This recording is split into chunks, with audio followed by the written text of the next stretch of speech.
There I was, clutching the hospital bed rails through another agonizing contraction, watching Spencer grab his keys and briefcase while muttering about an urgent client emergency that couldn't wait, apparently more critical than witnessing the birth of our son. Little did I know that 8 months later, I'd be standing outside a suburban house in Phoenix, staring at a woman who looked exactly like me pushing a stroller with Spencer's unmistakable green eyes staring back at me, while I held the phone number that would not only expose his double life. Before we jump back in, tell us where you're tuning in from, and if this story touches you, make sure you're subscribed, because tomorrow I've saved something extra special for you. But completely obliterate the medical career he'd spent 15 years building. My name is Olivia Montgomery, and 6 months ago I thought I had the perfect life mapped out with surgical precision, which, given that I'm a cardiovascular surgeon at Seattle Methodist Hospital, seemed entirely appropriate. At 34, I was the youngest department head in the hospital's history, known for my steady hands and unshakable focus under pressure. My colleagues called me the Ice Queen, not out of malice, but because I never let emotion cloud my judgment, whether I was performing a 12-hour heart transplant or navigating hospital politics. That composure served me well in the operating room, but it completely failed me when it came to reading the man I married. Spencer Hartwell seemed like everything I thought I wanted in a partner. We met 3 years ago during a medical conference in Chicago, where he was presenting his groundbreaking research on pediatric cardiac procedures. While other doctors at the conference were focused on networking and self-promotion,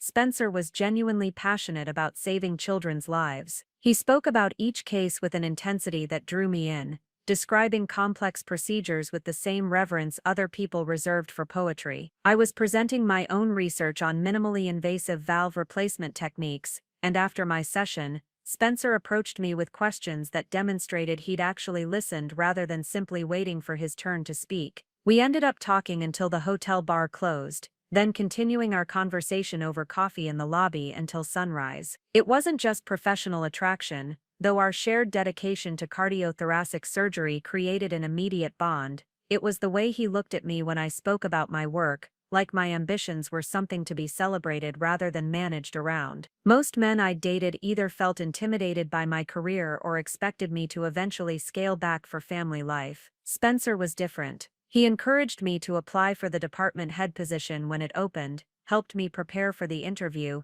and celebrated harder than I did when I got the promotion. When he proposed 8 months later, he said he wanted to build a life with someone whose dreams were as big as his own. Our wedding was small but perfect, held at the Botanical Gardens in Seattle on a crisp October morning. Spencer's parents flew in from Portland, where his father was a retired surgeon and his mother taught nursing at Oregon Health Sciences University. They seemed to genuinely like me, though I noticed they asked careful questions about my family planning timeline. Spencer always deflected these conversations gracefully, saying we were focused on our careers for now, but would start a family when the time felt right. The time felt right 18 months ago when I discovered I was pregnant. Spencer's reaction was everything I'd hoped for, pure joy mixed with the methodical planning that made him such an excellent surgeon. He immediately started researching the best pediatricians in Seattle, converted our guest room into a nursery with built-in bookshelves that he assembled himself, and read every parenting book he could find with the same thoroughness he applied to medical journals. Our son is going to have the most prepared parents in medical history, I told him one evening as I found him highlighting passages in a book about infant sleep patterns. I just want to do everything right, he replied, placing his hand on my growing belly. I want to be the kind of father I wish I'd had more time with.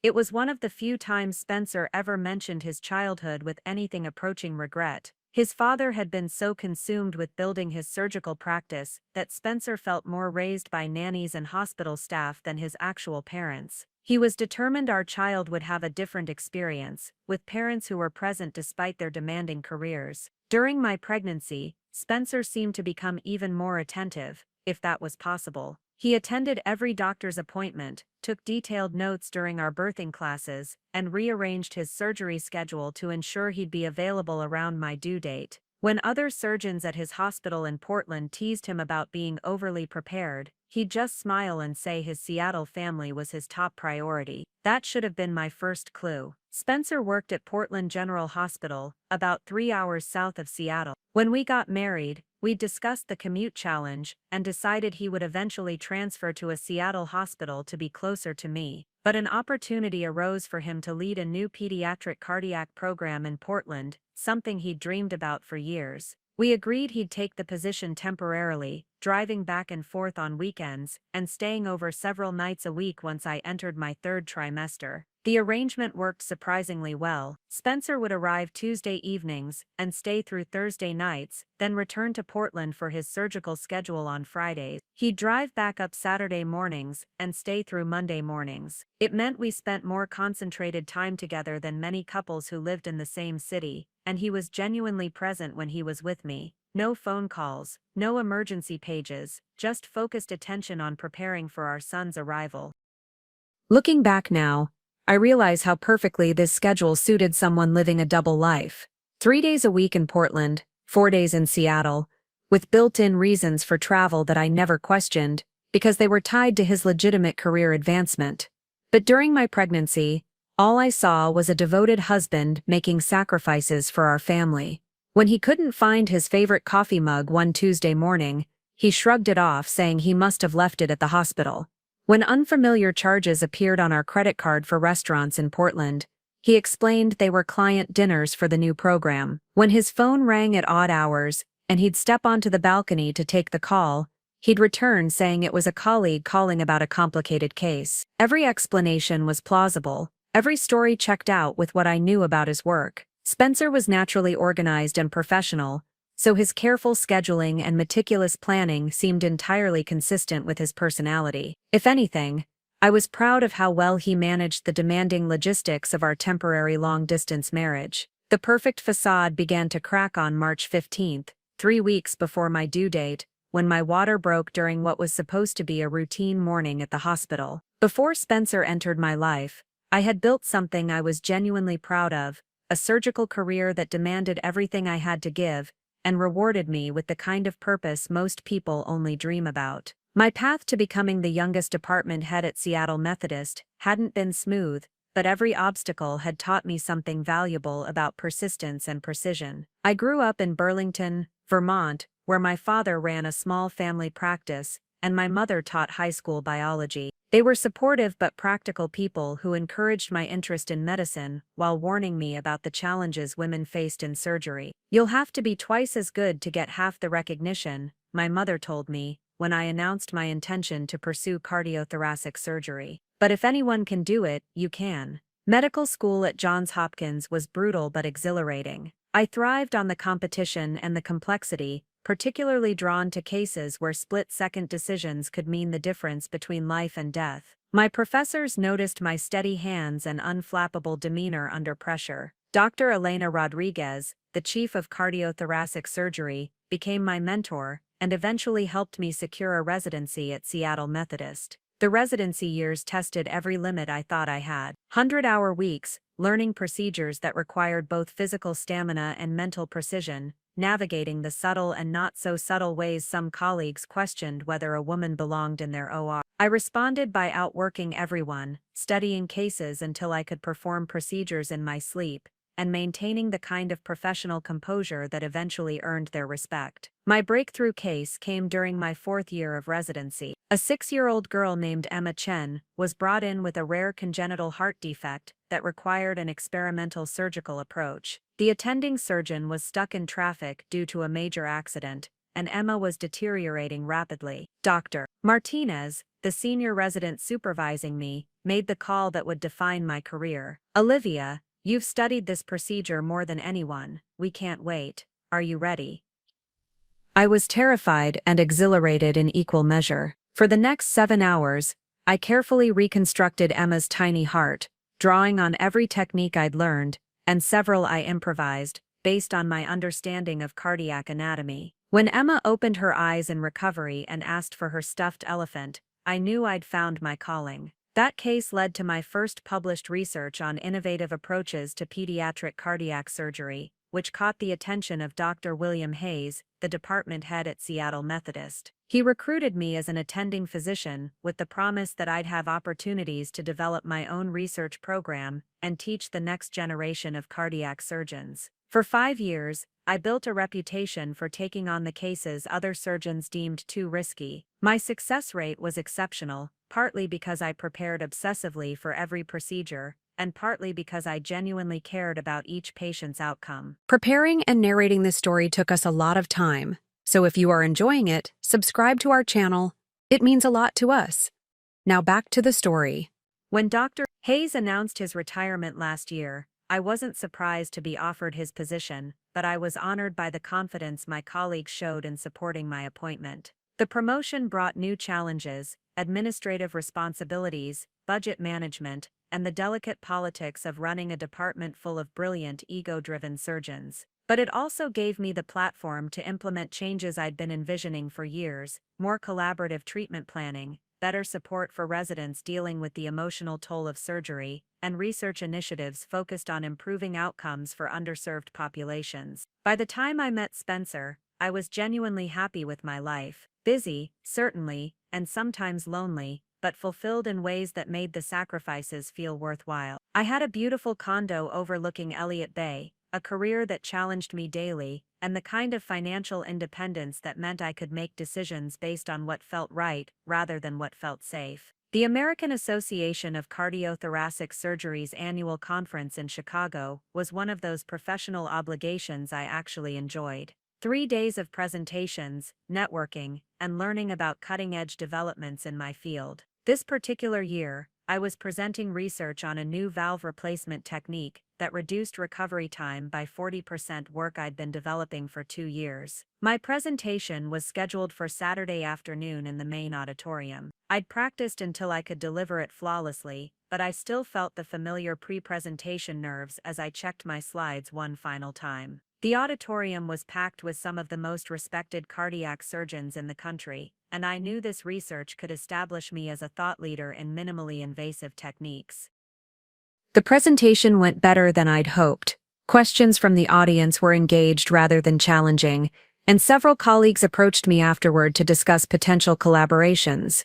I was gathering my materials when a voice behind me said, "Dr. Montgomery, that was remarkable work on valve replacement. I'd love to discuss how it might apply to pediatric cases." I turned to see a man about my age with dark hair and striking green eyes, wearing a perfectly tailored navy suit that somehow made him stand out, even in a room full of well-dressed doctors. What struck me immediately wasn't his appearance, though he was undeniably handsome, but the genuine interest in his expression as he waited for my response. "Thank you," I replied, extending my hand. "I'm always interested in pediatric applications." "Spencer Hartwell," he said, shaking my hand with exactly the right pressure, firm but not aggressive. "I'm developing a pediatric cardiac program at Portland General. Your technique could be revolutionary for our younger patients, if the scaling works." Most doctors who approached me after presentations had their own agenda, wanting to discuss their research, propose collaborations that would primarily benefit them, or simply network for networking's sake. Spencer asked thoughtful questions about my methodology, listened carefully to my answers, and offered insights that demonstrated he'd actually understood both the technical aspects and the broader implications of my work. "Would you like to continue this conversation over coffee?" he asked, as the auditorium began to empty.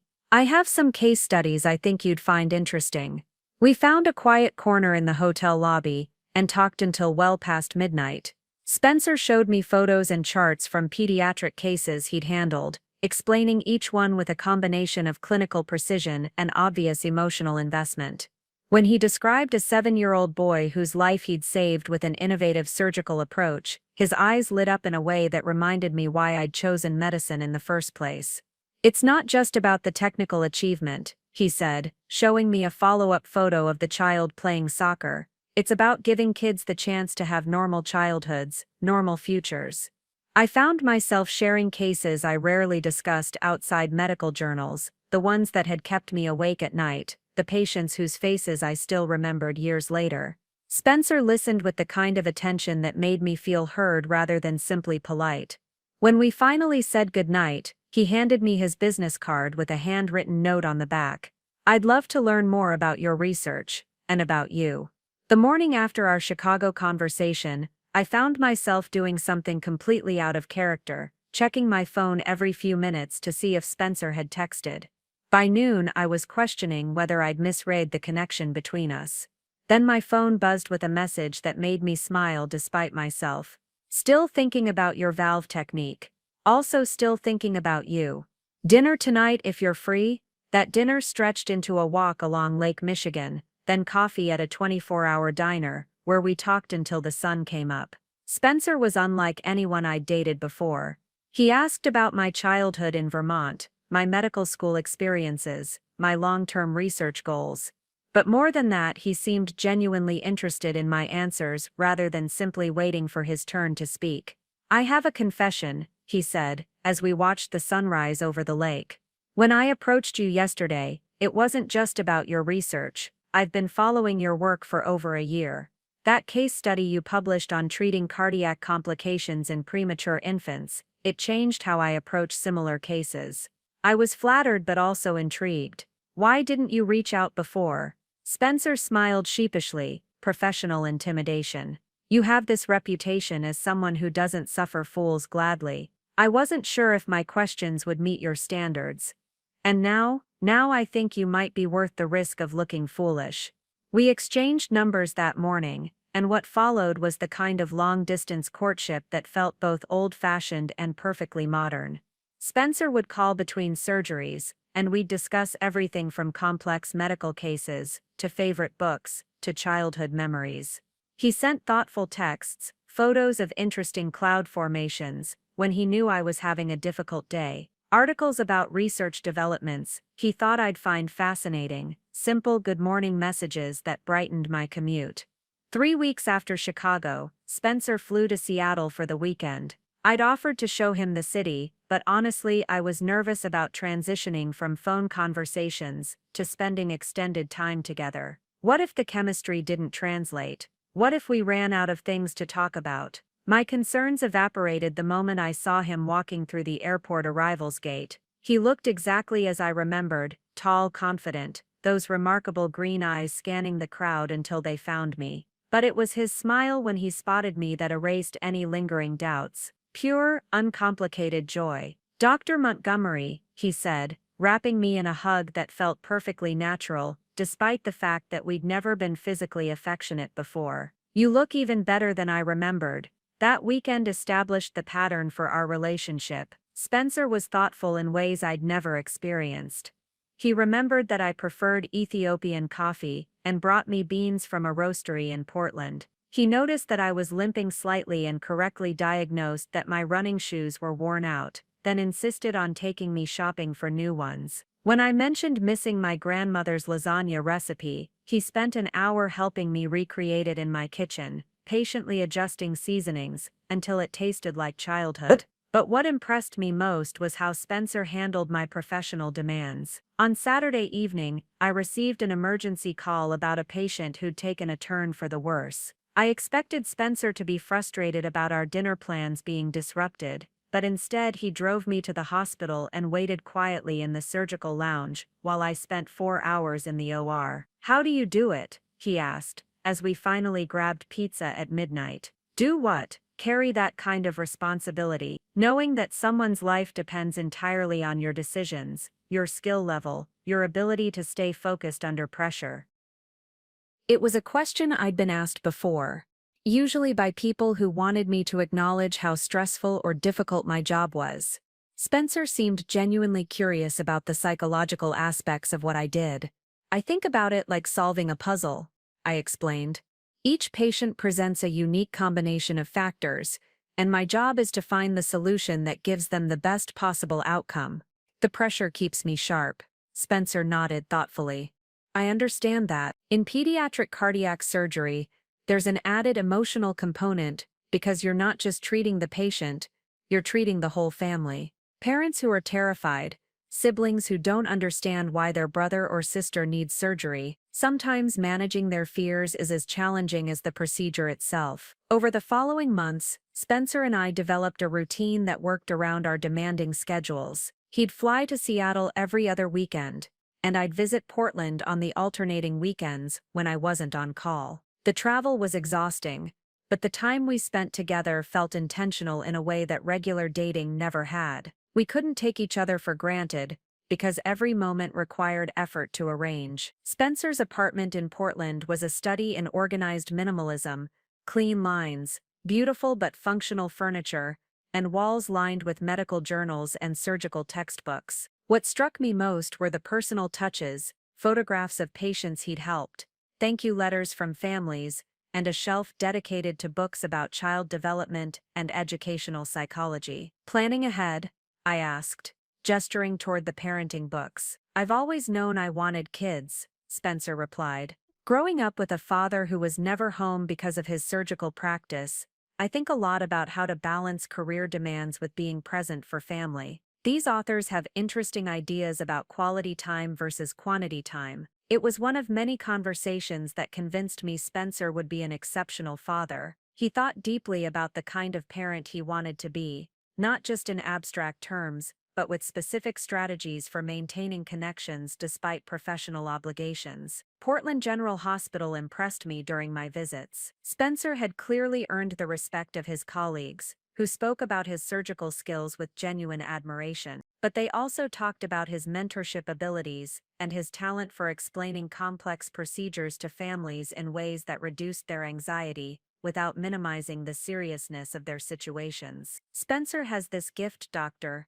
Patricia Walsh, the department head, told me during a hospital tour. He can deliver difficult news with complete honesty while still maintaining hope. Parents trust him because they know he's telling them the truth, but they also feel confident that he'll do everything possible for their children. Watching Spencer work confirmed Dr. Walsh's assessment. I observed him consulting with parents whose 8-year-old daughter needed a complex heart repair. Spencer explained the procedure using simple analogies, drew diagrams to illustrate what he'd be doing, and answered every question with patience and clarity. When the mother started crying, Spencer handed her tissues and waited quietly until she was ready to continue the conversation. That's exactly how I want to be treated when I'm the patient, I told him later. It's how everyone deserves to be treated, Spencer replied. Medicine is intimidating enough without doctors making it worse by being condescending or rushed. After 8 months of long-distance dating, Spencer brought up the future during one of my Portland visits. We were cooking dinner together in his kitchen when he said, I've been thinking about applying for positions in Seattle. I looked up from chopping vegetables, surprised by how much relief I felt. Really? This commute is wearing on both of us, and while I love the work I'm doing here, I love you more. If there's an opportunity for us to build something together in the same city, I want to explore it. Spencer's willingness to relocate for our relationship felt significant, especially given how much he'd invested in the Portland program. But he approached the decision with the same thoughtful analysis he applied to everything else, researching opportunities at Seattle hospitals and identifying positions that would allow him to continue developing his expertise in pediatric cardiac surgery. When he proposed 6 months later, it was in the most perfectly Spencer way imaginable. We were hiking in the Olympic National Forest, and he'd packed an elaborate picnic that included my favorite cheese wine from a vineyard we'd visited together, and homemade chocolate truffles. As we sat overlooking the mountains, he pulled out a ring box and said, Olivia, you make me want to be the best version of myself, both professionally and personally. Will you marry me? The ring was perfect, a classic solitaire setting with a diamond that caught the afternoon light beautifully. But what moved me most was the way Spencer's hands shook slightly as he slipped it onto my finger, revealing how much my answer mattered to him despite his confident proposal. Yes, I said, and meant it completely. Our wedding in October was everything I'd dreamed of, intimate, elegant and perfectly orchestrated. We chose the Seattle Japanese garden, with its stunning fall foliage providing a backdrop that felt both romantic and serene. Spencer's parents flew in from Portland, and I was struck by how warmly they welcomed me into their family. His father, Dr. Marcus Hartwell, was a distinguished-looking man who shared Spencer's green eyes and careful way of speaking. His mother, Carrie Hartwell, was a retired pediatric nurse, who immediately understood the demands of our profession and seemed genuinely excited about having another medical professional in the family. Spencer has talked about you nonstop for months, Carrie told me during the rehearsal dinner. It's wonderful to see him so happy. He's always been driven professionally, but with you, he seems more complete. Spencer had indeed secured a position at Seattle Children's Hospital, leading their new minimally invasive cardiac surgery program. It was exactly the kind of opportunity he'd been working toward, and I felt proud that our relationship had created the motivation for him to pursue it. His new role required him to split time between Seattle Children's and consulting at Portland General twice a month to help transition his former patients. But we both saw this as temporary. The first year of marriage exceeded my already high expectations. Spencer approached our relationship with the same meticulous attention he brought to surgery. He remembered important dates, planned thoughtful surprises, and consistently made time for us despite our demanding schedules. When I had to work late, he'd show up at the hospital with dinner from my favorite restaurant. When he had early morning surgeries, I'd wake up to find coffee already brewed and a sweet note on the kitchen counter. We bought a house in Queen Anne, a beautiful craftsman-style home with a view of the Sound and enough space for Spencer's extensive medical library and my collection of art books. Decorating together revealed how well our tastes complemented each other. I favored clean, modern lines, while Spencer appreciated classic, comfortable pieces. The result was a home that felt sophisticated but welcoming. Spencer's transition to Seattle Children's went smoothly, though he maintained his consulting relationship with Portland General longer than we'd initially planned. "They're having trouble finding someone with my specific expertise," he explained when the twice-monthly trips stretched into his 6th month at the new hospital. Dr. Rodriguez asked if I could continue for another few months while they search for a permanent replacement. I understood professional obligations, so I didn't question the extended timeline. If anything, I was proud that Spencer's expertise was valued enough that Portland General wanted to retain his services, even after he'd officially left. When I discovered I was pregnant 15 months after our wedding, Spencer's reaction was everything I'd hoped for. He swept me into his arms, spun me around our kitchen, and immediately started planning everything from nursery colors to college savings accounts. That evening, he came home with 3 pregnancy books, a bottle of prenatal vitamins, and a stuffed elephant that he placed carefully on our bedside table. "For our little one," he said, his eyes bright with excitement, "something to remind us every day of this incredible news." Spencer threw himself into pregnancy preparation with the same intensity he brought to learning new surgical procedures. He attended every doctor's appointment, took detailed notes during our birthing classes, and researched everything from the safest car seats to the best pediatricians in Seattle. When I mentioned feeling overwhelmed by all the decisions, he created spreadsheets comparing different options and highlighted his recommendations with careful explanations of his reasoning. "You're going to be an amazing father," I told him one evening as I found him assembling a crib with the instruction manual spread out around him like a surgical plan. "I just want to do everything right," he replied, not looking up from the complicated hardware. "I want our son to know he was wanted and planned for from the very beginning." It was during my 2nd trimester that I began noticing subtle changes in Spencer's routine. The Portland consulting trips, which had been scheduled predictably every other week, became less regular. Sometimes he'd leave on a Tuesday instead of Wednesday, or return a day earlier than planned. When I asked about the schedule changes, Spencer had reasonable explanations. "They're having staffing issues," he'd say, or Dr. Rodriguez needed me to cover an emergency case. His phone habits also shifted slightly. Spencer had always been considerate about not taking work calls during our personal time,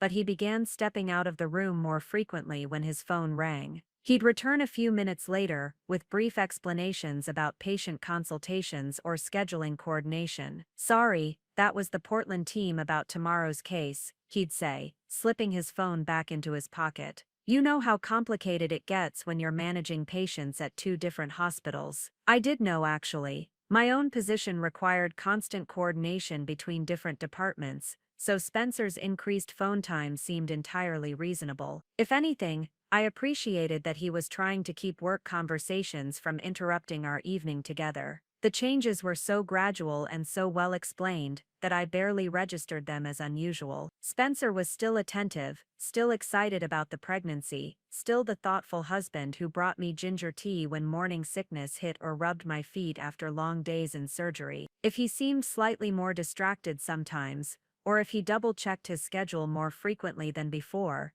These felt like natural responses to managing a more complex professional situation while preparing for fatherhood. Looking back, I can see how expertly Spencer managed my perceptions during this period. Every unusual behavior had a plausible explanation tied to his legitimate professional responsibilities. When unfamiliar charges appeared on our credit card from restaurants in Portland, he'd explain they were working dinners with the transition team. When he couldn't find his favorite coffee mug or workout clothes, he'd mention leaving things at the Portland hospital during his extended stays. "I'm basically living out of a suitcase 2 days a week," he said, when I found his prescription sunglasses missing from their usual spot. "I probably left them in the Portland call room again." The explanations were so consistent with what I knew about his work situation that questioning them felt unnecessary and slightly paranoid. Spencer had never given me reason to doubt his honesty, and the demands of managing patients at 2 different hospitals provided convenient cover for any scheduling irregularities or misplaced items. My pregnancy also created a natural shift in our relationship dynamics that made Spencer's occasional absences less noticeable. As I grew larger and more tired, I was content to spend quiet evenings at home rather than going out to dinner or attending social events. When Spencer mentioned that his Portland trips might run longer some weeks because of complex cases, I encouraged him to stay as long as necessary. "Take care of your patients," I'd tell him.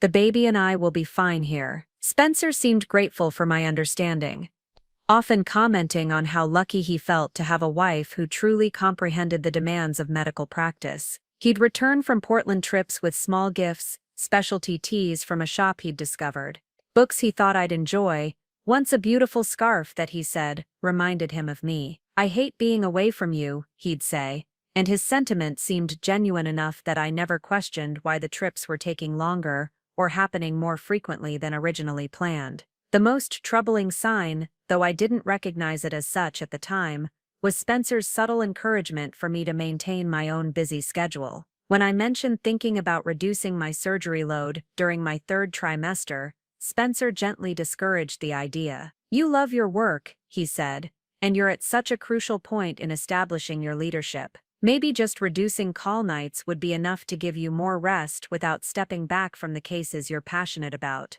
His advice seemed supportive rather than manipulative. Spencer understood my career ambitions and didn't want me to make decisions I might regret later. That he was encouraging me to stay engaged with work while he managed our household logistics felt like partnership rather than a strategy to keep me distracted from his increasingly complex schedule. By my 7th month of pregnancy, Spencer's trips to Portland had evolved into a more complicated pattern, sometimes 3 days, sometimes 4, with occasional last-minute extensions for emergency cases. I trusted him completely, proud of his dedication to his patients, and grateful that he was building the kind of reputation that would serve our family well long-term. I had no idea I was enabling a deception that was about to shatter everything I believed about my marriage. March 15th started like any other Tuesday morning in my 8th month of pregnancy. I was moving slowly through my usual routine, shower, coffee, reviewing the day's surgical schedule,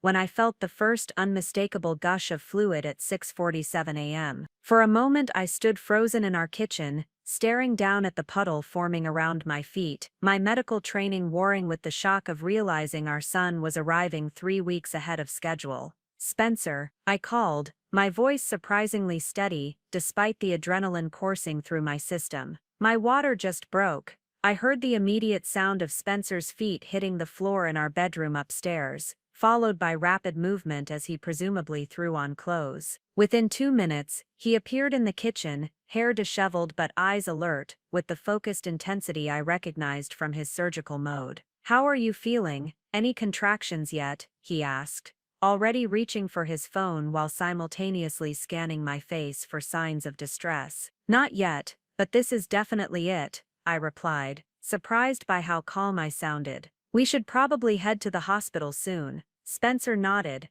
but instead of moving toward our previously packed hospital bag, he stood staring at his phone screen with an expression I couldn't quite read. His brows furrowed slightly, and he seemed to be calculating something in his head. "What is it?" I asked, recognizing the look he got when weighing complex decisions. "I just got an urgent page from Portland," he said, still looking at his phone. "There's a critical situation with the 8-year-old I operated on last month. Severe complications that require immediate surgical intervention, and Dr. Rodriguez says they need me specifically because I'm the only one familiar with the unique approach we used." I felt the first twinge of what might have been a contraction, though it was hard to distinguish from the general discomfort I'd been experiencing for weeks.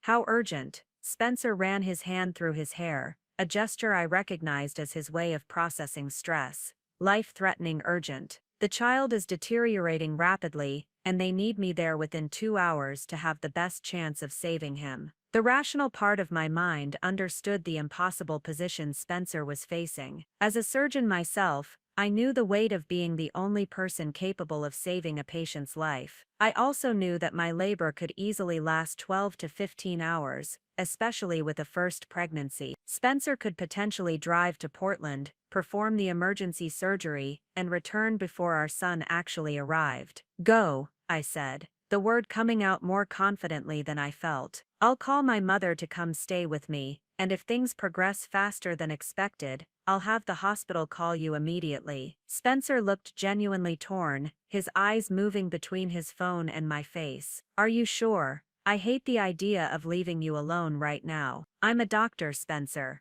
I understand medical emergencies, and I understand that a child's life is at stake. Besides," I added, attempting lightness, "labor with first babies usually takes forever. You'll probably be back before anything exciting happens." Spencer stepped forward and wrapped me in a careful hug, mindful of my belly. "I love you so much, Olivia. I promise I'll be back as soon as humanly possible. This is just one of those terrible timing situations that we'll laugh about later. Just save that little boy," I replied, meaning it completely. "Our son will understand that his father is a hero." Spencer grabbed his emergency travel bag, something he'd started keeping packed for urgent Portland calls, and kissed me with an intensity that suggested he was genuinely struggling with the decision to leave. At the door, he turned back one more time.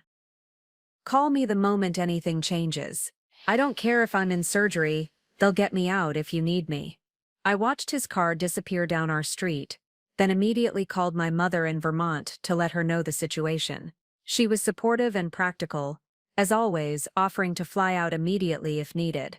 I also called Dr. Sarah Chen, my obstetrician, who told me to come in for monitoring but agreed that early labor could easily last long enough for Spencer to handle his emergency and return. The contractions started in earnest around 10 a.m., still manageable but definitely establishing a pattern. I drove myself to Seattle Methodist, texting Spencer regular updates as I went. His responses came sporadically, brief messages about traffic, then a longer gap while he was presumably dealing with the emergency surgery. "In surgery now, thinking of you every moment, love you both," came through at 11:30 a.m. The hours that followed blurred together in the strange suspended reality of early labor. My mother arrived on the first flight she could catch, and Dr. Chen confirmed that while things were progressing normally, I likely had many hours ahead of me. I was comfortable with this timeline, confident that Spencer would return before the critical moments of delivery. But as afternoon turned to evening and my contractions intensified, Spencer's communication became increasingly sporadic. The responses to my texts took longer to arrive, and when I called his phone directly, it went straight to voicemail. I told myself he was still in surgery, that the case was more complicated than anticipated, that he was simply focused on saving a child's life. "Still in OR, surgery more complex than expected. How are you doing?" Arrived at 6 p.m. By 8 p.m., when Dr. Chen informed me that I was approaching transition, the most intense phase of labor, I was starting to feel genuinely concerned about Spencer's absence. I'd been in labor for over 12 hours, and even the most complex pediatric cardiac surgery shouldn't take that long. I tried calling Spencer's hospital directly, but the person who answered said they couldn't provide information about ongoing surgeries to non-family members. When I identified myself as Dr. Hartwell's wife and explained that I was in labor, they promised to relay an urgent message. "He'll call as soon as he's out of surgery," the nurse assured me. "These emergency cases can be unpredictable, but I'll make sure he knows you need to speak with him immediately." At 9:30 p.m., as I entered the pushing phase of labor, Spencer's phone finally rang. I grabbed it between contractions, desperate to hear his voice and get an update on when he might arrive. "Spencer, thank God," I gasped. "The baby's coming soon. How much longer until you can get here?" But instead of Spencer's familiar voice, I heard a woman speaking in the background, and what she said made my blood run cold. "Honey, dinner's ready. Are you coming down, or should I bring your plate up to the office?" The voice was warm, domestic, completely inconsistent with Spencer being in an operating room dealing with a medical emergency. For a moment I thought I must have misheard, or that somehow the call had connected to the wrong number. "Spencer," I said again, my voice sharper now. "Sorry, that was," Spencer started, but his explanation was cut off by another voice in the background. This one smaller and younger. "Daddy, will you read me a story before bed?" The word daddy hit me like a physical blow. Spencer and I were about to become parents for the first time.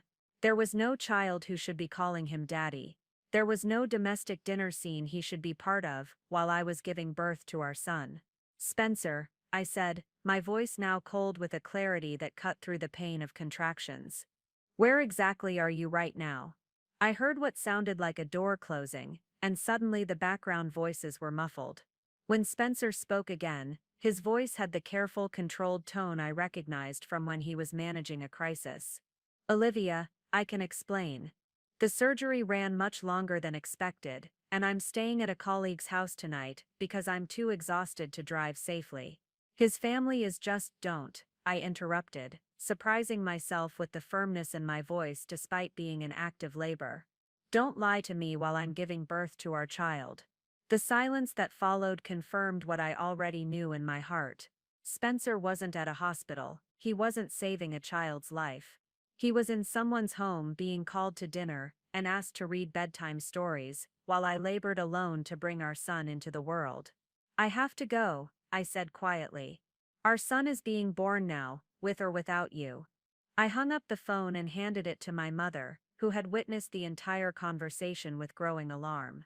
"Don't answer if he calls back," I told her. "I need to focus on delivering this baby." At 11:42 p.m., Marion James Montgomery was born, 6 pounds, 4 ounces, with Spencer's green eyes and a lusty cry that announced his healthy arrival to the world. As I held my son for the first time, feeling the overwhelming rush of love and protectiveness that every parent describes, but no one can truly prepare you for, I made a silent promise. Marion would grow up knowing the truth about his father, but he would never doubt his own worth because of Spencer's choices. Whatever Spencer was hiding, whatever family he was apparently part of while abandoning ours, I would uncover it all and ensure my son was protected from the fallout. The betrayal was devastating, but it was also clarifying.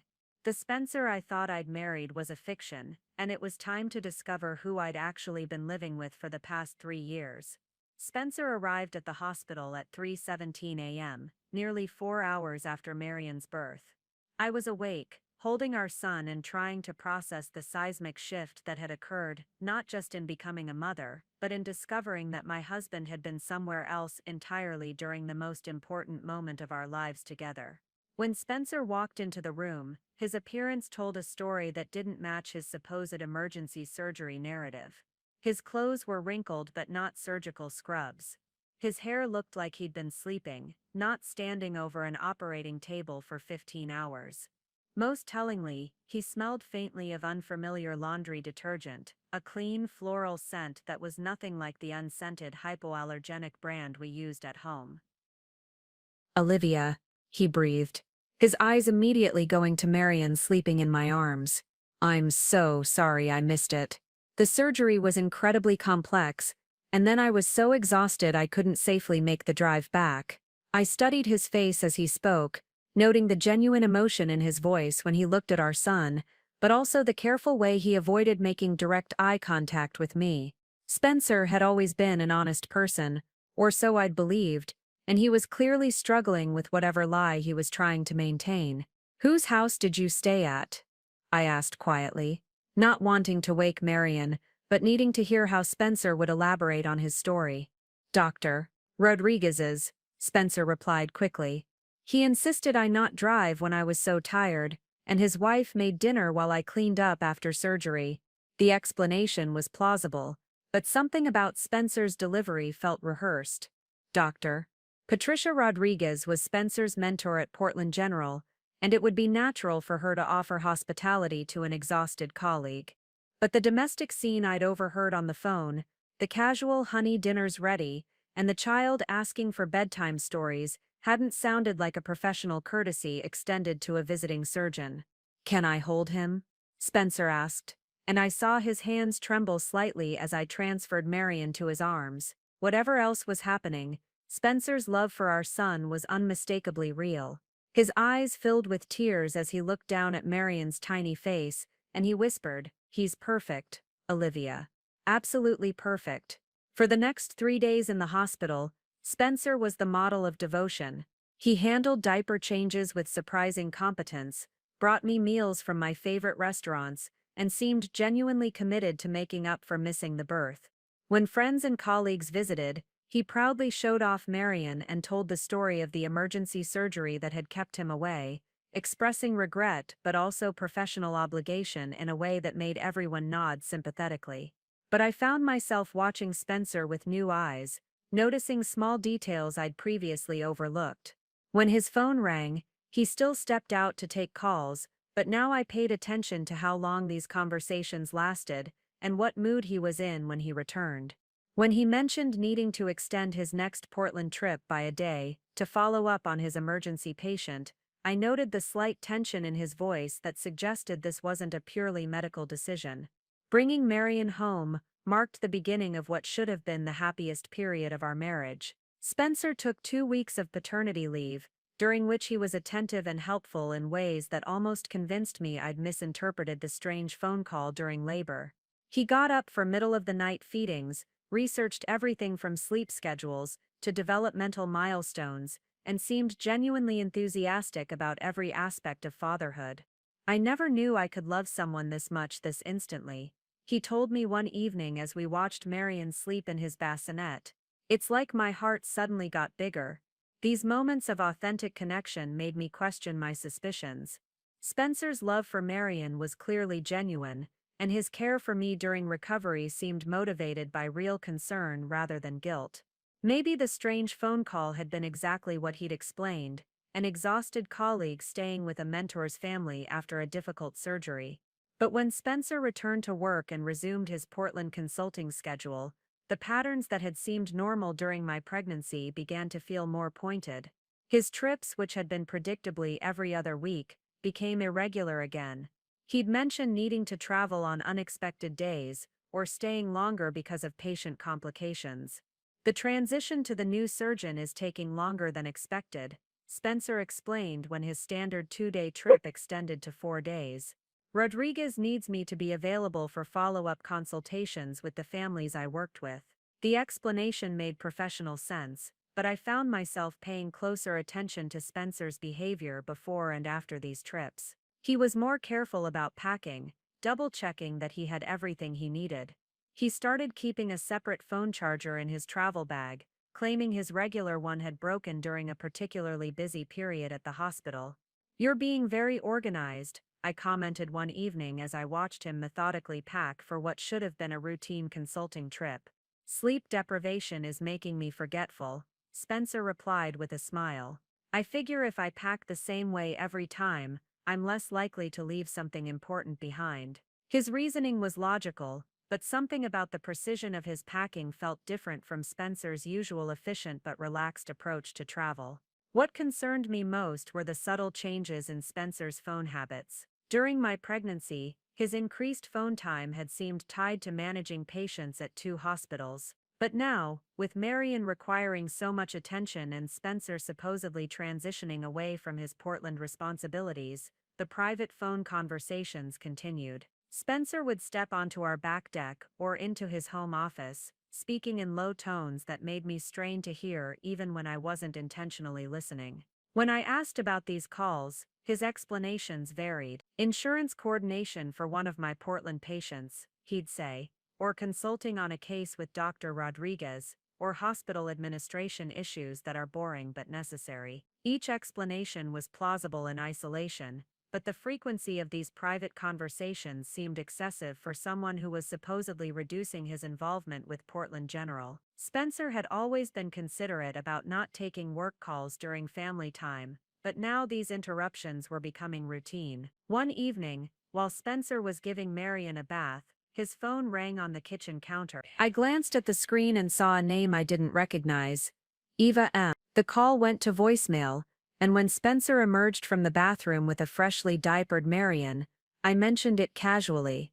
Someone named Eva called. Should I have answered? Spencer's expression flickered with something I couldn't identify before he smiled, and said, "Oh, that's Eva Martinez, one of the nurses at Portland General. She probably had a question about patient files I need to transfer. I'll call her back later." The explanation was reasonable, but I noticed Spencer immediately picked up his phone and checked the voicemail, something he usually did later when he had more time to focus on work-related messages. As I began managing our household finances again after my maternity leave ended, I noticed patterns in our credit card statements that hadn't caught my attention during my pregnancy. The restaurant charges in Portland that Spencer had explained as working dinners with colleagues were more frequent than I'd realized, and many of them were at establishments that seemed more appropriate for romantic dinners than professional meetings. One charge particularly stood out: $180 at a restaurant called Bella Vista in Portland, listed on a Wednesday evening when Spencer had told me he was working late at the hospital reviewing patient files. The amount seemed excessive for a single person grabbing dinner during a work break, and when I looked up the restaurant online, the reviews emphasized its romantic atmosphere and reputation as a special occasion destination. Expensive meal in Portland last week. I mentioned to Spencer when he returned from his next trip, celebrating something with the team. Spencer paused for just a moment longer than felt natural before responding. Rodriguez took several of us out to dinner as a thank you for helping with the transition. Bella Vista was her choice. She has expensive tastes. Again, the explanation was plausible, but something about Spencer's slight hesitation before answering made me file the information away rather than dismissing it entirely. I began keeping a mental inventory of these small inconsistencies: the unfamiliar names on his phone, the restaurant charges that seemed personal rather than professional, the increasingly complex explanations for his schedule changes. Individually, each incident had a reasonable explanation. Together, they were starting to form a pattern that made me uncomfortable in ways I couldn't yet articulate. The most troubling realization was that I was beginning to monitor my husband's behavior like a detective rather than trusting him like a wife. This shift in my perspective felt like a betrayal of our marriage, but I couldn't shake the feeling that Spencer's behavior during Marion's birth had revealed something fundamental about who he really was. As Marion grew from a newborn into a more alert infant, I found myself wondering what kind of father he was truly getting, and what kind of marriage I was actually living in. Marion's first serious illness hit when he was 4 months old, on a Thursday evening that began like any other. Spencer was in Portland for what had become his regular weekly consulting trip, scheduled to return Friday afternoon. I was reviewing surgical notes from the day when I noticed Marion felt unusually warm during his evening feeding. The thermometer confirmed my fears: 102.8 degrees. For an infant Marion's age, any fever over 100.4 required immediate medical attention. I called our pediatrician's after-hours line, while simultaneously trying to reach Spencer, my hands shaking as I juggled the phone and a crying, feverish baby. Spencer's phone went straight to voicemail. I tried 3 more times with the same result, growing increasingly frustrated and worried. Finally, I left a message: "Spencer, Marion has a high fever and I'm taking him to the emergency room. Please call me back immediately." The drive to Seattle Children's Hospital felt endless, with Marion crying inconsolably in his car seat. I kept glancing at my phone, expecting Spencer to call back, but it remained silent. By the time we reached the emergency room, Marion's fever had climbed to 103.2, and the triage nurse immediately took us back for evaluation. Dr. Amanda Foster, the pediatric emergency physician, was thorough and reassuring as she examined Marion. Fevers in infants this young are always concerning, but he's alert and responsive, which is encouraging. We'll run some tests to determine the cause, but try not to panic. I appreciated her calm professionalism, but as we waited for test results, I became increasingly agitated about Spencer's continued silence. It was now nearly 9 p.m., and I'd been trying to reach him for over 2 hours. Even if he was in surgery, the hospital should have been able to get him an urgent message about his son's emergency. At 9:45 p.m., my phone finally rang. Spencer's name appeared on the screen, and I answered before the first ring finished. "Spencer, thank God. Marion has a fever of 103, and we're in the emergency room at Children's. Where have you been?" "I'm so sorry," Spencer said, and I could hear genuine concern in his voice. "I was in surgery and my phone was turned off." "How is he? What are the doctors saying?" But as Spencer spoke, I became aware of background noise that didn't match an operating room or hospital environment. I could hear soft music playing, the kind of ambient jazz that restaurants use to create atmosphere. More distinctly, I heard the clink of glasses and what sounded like quiet conversation and laughter. "Spencer, where are you right now?" I asked, my voice sharper than I'd intended. "I'm at the hospital," he replied quickly. "I just got out of surgery and I'm in the break room getting something to eat before I drive back to Seattle." But even as he spoke, I heard a woman's voice in the background saying something that made my blood run cold. "Should I order dessert for us, or are you too tired?" The word "us" hung in the air between Spencer and me like a challenge. There was no us that should exist in Spencer's world while our son was in the emergency room. There was no casual dessert conversation that belonged in a hospital break room during a medical emergency. "Spencer," I said, my voice deadly calm despite the chaos of emotions coursing through me. "I can hear restaurant sounds. I can hear a woman asking about dessert. Our son is in the emergency room, and you're having dinner with someone." The silence that followed was deafening. When Spencer finally spoke, his voice had lost all pretense of casual explanation. "Olivia, I can explain this. It's not what it sounds like." "Don't," I interrupted, feeling a clarity that surprised me despite my exhaustion and worry. "Don't lie to me while I'm sitting in an emergency room with our sick baby. Just tell me when you'll be here." "I'm leaving right now," Spencer said. "I'll be there in 3 hours. Kiss Marion for me, and tell him Daddy's coming." I hung up without responding, and sat staring at my phone in the harsh fluorescent lighting of the pediatric emergency room. The conversation had confirmed what I'd been suspiciously avoiding for months. Spencer was lying to me about where he was and who he was with during his Portland trips. Dr. Foster returned with Marion's lab results as I was trying to process the implications of Spencer's phone call. "Good news," she said, settling into the chair beside Marion's examination bed. "His blood work looks normal, and I think we're dealing with a viral infection that should resolve on its own. His fever is already starting to come down with the medication we gave him." I felt overwhelming relief about Marion's health, followed immediately by fresh anger at Spencer's absence during what had been the most frightening few hours of my life as a mother. "When will my husband be here?" Dr. Foster asked, noting the space for a second parent signature on Marion's discharge papers.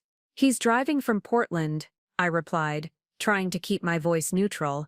"He should be here in a few hours." Dr. Foster nodded sympathetically. "Long-distance medical work is challenging for families. We see it often with doctors who consult at multiple hospitals." Her assumption that Spencer was engaged in legitimate medical work, while I'd heard clear evidence of a dinner date, made me feel complicit in his deception. I found myself wondering how many times I'd unknowingly provided cover for Spencer's lies by accepting his explanations without question. Spencer arrived at the hospital at 1:30 a.m., looking genuinely distraught as he rushed into Marion's room. His concern for our son was unmistakably real.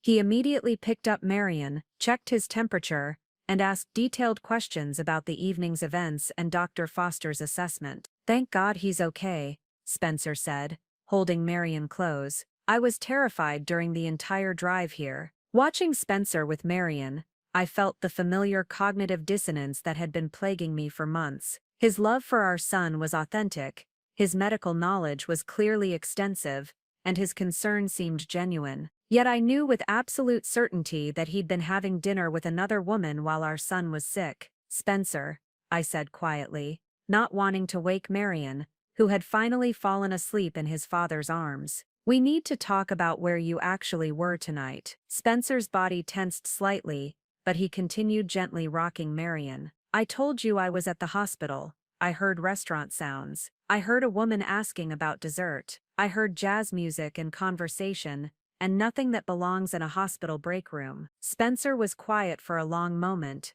and I watched him weigh his options. Finally, he sighed and met my eyes. You're right, I wasn't at the hospital. I was having dinner with Eva Martinez, the nurse I mentioned before, but it wasn't what you're thinking. What am I thinking, Spencer? That I'm having an affair, that I'm cheating on you. He shifted Marion to one arm and reached for my hand with the other. Eva is going through a difficult divorce, and I've been providing emotional support as a friend. Tonight was supposed to be a quick dinner to help her process some legal documents, but it ran longer than expected. The explanation was delivered with Spencer's characteristic sincerity, and part of me wanted desperately to believe it. The alternative that my husband was systematically deceiving me was too devastating to fully accept. Why didn't you just tell me that? I asked. Why the elaborate story about surgery and hospital break rooms? Spencer looked down at Marion, then back at me. Because I knew how it would sound. A married man having dinner with another woman while his wife is home with their baby. I knew you'd worry unnecessarily about something that's completely innocent. Spencer's explanation was plausible,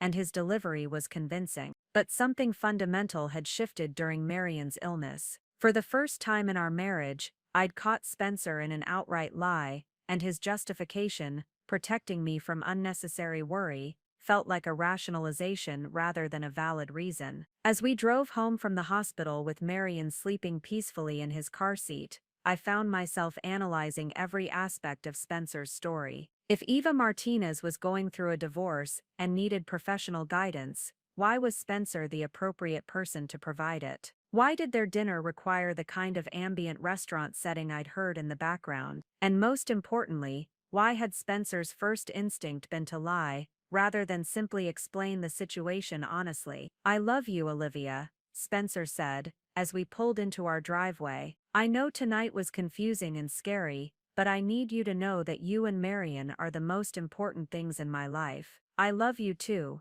I replied automatically, but the words felt hollow in a way they never had before. That night, as I lay awake listening to Marion's steady breathing through the baby monitor, and Spencer's deep sleep beside me, I made a decision that would change everything. I was going to start paying much closer attention to Spencer's behavior, his schedule, and his explanations. If he was truly just helping a colleague through a difficult time, then my increased vigilance would confirm his innocence and restore my peace of mind. But if Spencer was hiding something more significant, I needed to know what it was before our family suffered any more damage from his deception. The fever crisis had been a breaking point, not just because of Marion's illness, but because it had forced me to confront the growing evidence that my husband was living a double life. Whatever the truth was, I was going to uncover it. The week following Marion's fever crisis passed in a strange state of hypervigilance. Spencer seemed to sense my increased scrutiny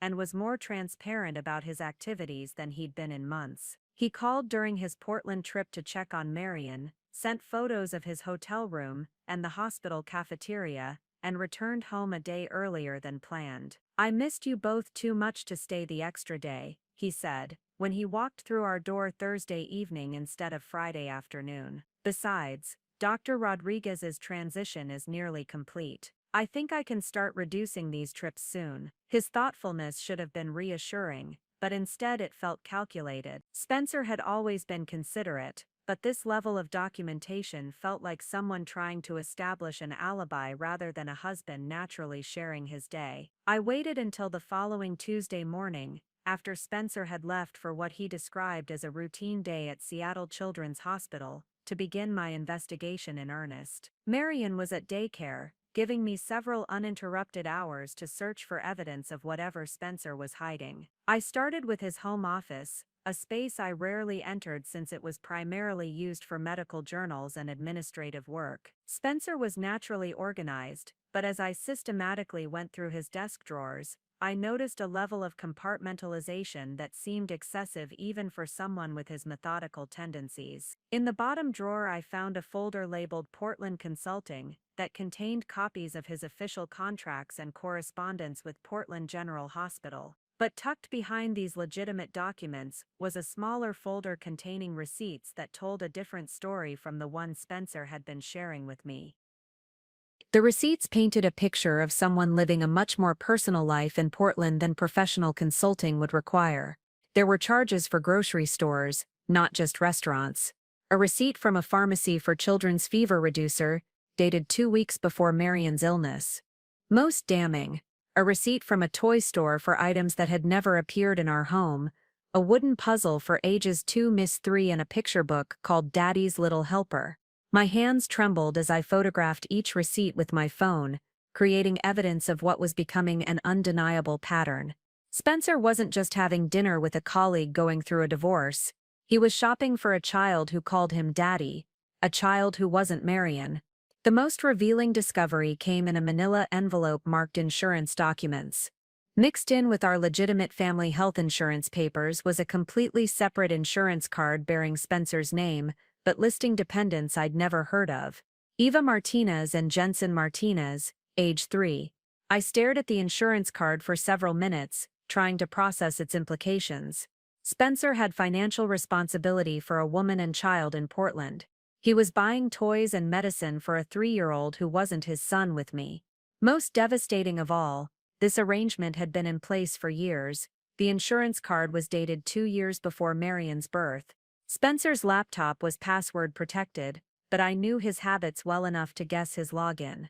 Marion's birth date followed by the letters LF for loving father. His email revealed the surface of a much deeper deception. Most of Spencer's recent emails were routine medical correspondence, but his deleted folder contained messages that shattered any remaining illusions about his Portland activities. Email exchanges with Eva Martinez weren't about divorce proceedings or professional consultation. They were domestic communications between partners managing a shared life. Jensen's preschool wants to meet with both parents about his reading progress. Can you make Thursday at 3 p.m.? Eva had written 3 weeks earlier. Spencer's response, I'll adjust my schedule. Thursday visits are important for maintaining consistency with him.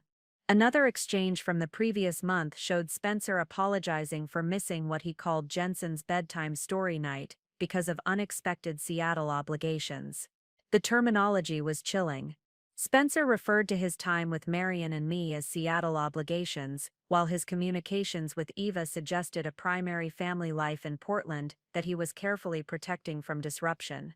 In Spencer's photos folder, I found albums labeled with medical conference names and hospital events, but also a hidden folder buried deep in his file system titled PDX Family. The photos inside documented a parallel life I could never have imagined. Spencer pushing a small boy with dark hair on a playground swing. The same child who looked remarkably like Marion but older, sitting on Spencer's lap while reading a book. Eva Martinez, a pretty woman with warm eyes and a genuine smile, serving birthday cake to Spencer and the little boy, with Happy 3rd Birthday Jensen written in blue frosting. The most devastating photo showed Spencer, Eva and Jensen dressed up for what appeared to be a family portrait session. They looked happy, natural, like a family that had been together for years. In the corner of the photo, I could see the edge of what appeared to be a Christmas tree, suggesting this image had been taken during the holidays when Spencer had told me he was attending medical conferences. Each photo was time-stamped, allowing me to cross-reference Spencer's fabricated schedule with the reality of his Portland life.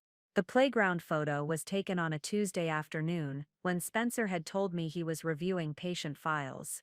The birthday party had occurred during a weekend, when Spencer claimed he was covering emergency surgeries for a colleague. As I methodically documented Spencer's hidden life, the magnitude of his deception became clear. This wasn't an affair that had developed recently, or a casual relationship that had gotten complicated. Spencer had been maintaining a complete second family for at least 3 years, possibly longer. The insurance documents suggested legal and financial commitments that went far beyond emotional infidelity. Spencer was supporting Eva and Jensen as dependents, which meant he had ongoing financial obligations that would explain some of the budget discrepancies I'd noticed but never questioned. The email communications revealed a level of domestic intimacy that indicated Spencer saw himself as Jensen's father and Eva's partner, not just a man helping a colleague through a difficult time. His references to consistency and maintaining routine suggested he was actively involved in Jensen's daily life and development. Most disturbing was the timeline. If Jensen was currently 3 years old, Spencer had been living this double life before he proposed to me, throughout our engagement, during our wedding planning, and through my entire pregnancy with Marion. Every major milestone in our relationship had occurred while Spencer was simultaneously building and maintaining another family. I spent the rest of the morning creating a comprehensive digital record of Spencer's deception. I photographed every receipt, copied email addresses and phone numbers, and documented the timeline of his lies. Using my medical training's emphasis on thorough documentation, I created a detailed spreadsheet correlating Spencer's claimed schedule with evidence of his actual activities. The pattern was devastating in its consistency. Nearly every Portland trip Spencer had taken involved family activities with Eva and Jensen. His explanations about consulting work and helping colleagues were elaborate cover stories designed to hide his double life. As I prepared to leave Spencer's office exactly as I'd found it, I discovered one final piece of evidence that answered the question of how Spencer had managed such an elaborate deception. Hidden behind his medical diplomas was a second driver's license bearing Spencer's photo but a different address, an address in Portland that I'd never heard him mention. The license was issued in the name Spencer Martinez Hartwell, suggesting that Spencer had legally connected himself to Eva's family while maintaining his original identity for his life with me. This wasn't just emotional betrayal, it was identity fraud on a scale that required legal expertise to maintain. By the time I needed to pick up Marion from daycare, I had assembled evidence of deception so comprehensive that no explanation Spencer could offer would rationalize it away. But I also realized that confronting Spencer immediately would be a mistake. If he was capable of maintaining such an elaborate double life, he was certainly capable of disappearing if he felt cornered. Instead, I needed professional help, legal advice about my rights and options, and investigative assistance to understand the full scope of Spencer's deception before I revealed what I'd discovered. That evening, as Spencer played with Marion in our living room, discussing his plans for the upcoming weekend in Portland, I watched him with new eyes. The man I'd married, the father of my child, was a stranger whose capacity for deception surpassed anything I could have imagined. But he'd made one critical error in his careful management of his double life. He'd underestimated his wife's intelligence and determination. Spencer thought he was managing two separate families who would never discover each other's existence. He was about to learn how wrong he'd been. Armed with the address from Spencer's second driver's license, I made a decision that would have seemed impossible just weeks earlier. I arranged for my mother to watch Marion for the weekend, telling Spencer I needed a brief getaway to visit my college roommate in Portland, a conveniently located lie that would allow me to investigate his secret life firsthand. "You deserve some time to yourself," Spencer said supportively as I packed an overnight bag. "You've been under so much stress since Marion's fever episode. A weekend with friends will be good for you." His encouragement of my trip felt like another layer of manipulation. Spencer wasn't just lying about his own activities. He was actively managing my schedule to ensure our separate lives remained compartmentalized. The address on Spencer's second license led me to a modest but well-maintained neighborhood in southeast Portland, where craftsman-style houses lined tree-covered streets. Number 2847. Maple Avenue was a pale yellow house with a small front garden and a tire swing hanging from an old oak tree. In the driveway sat Spencer's car, the same silver BMW he drove to his supposed medical consultations. I parked across the street and watched the house for over an hour, struggling with the surreal experience of spying on my own husband's life. At 3:30 p.m., Spencer emerged from the front door holding hands with a small boy who was unmistakably Jensen from the photographs. They walked to the BMW, and Spencer carefully helped the child into a car seat that was clearly a permanent installation, not the temporary arrangement Spencer would need for occasional babysitting. 20 minutes after they left, I approached the house and rang the doorbell. Eva Martinez answered, and seeing her in person confirmed what the photos had suggested. She was beautiful, warm, and completely unaware that Spencer had another family. "Can I help you?" she asked pleasantly, noting my obvious nervousness. "I'm looking for Spencer Hartwell," I said, using his original surname, rather than the hyphenated version I'd discovered. Eva's expression shifted to confusion. "I'm sorry, I don't know anyone by that name. Are you sure you have the right address? Maybe Spencer Martinez." I tried, watching her face carefully. "Oh, Spencer," she said, brightening immediately. "He's at the store with Jensen, but they should be back soon. Are you a colleague from the hospital?"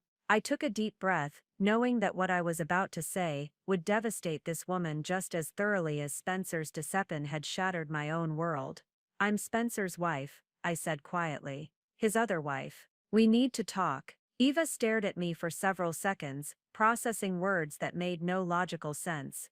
"I'm sorry, what did you say?" "Spencer has been married to me for 3 years. We have a 4-month-old son named Marion. I discovered evidence of your family this week, and I needed to see for myself what he's been hiding." Eva's face went through a rapid series of emotions: confusion, disbelief, and then a dawning horror as she began to understand the implications of my presence at her door. "That's impossible," she whispered. "Spencer and I have been together for 4 years.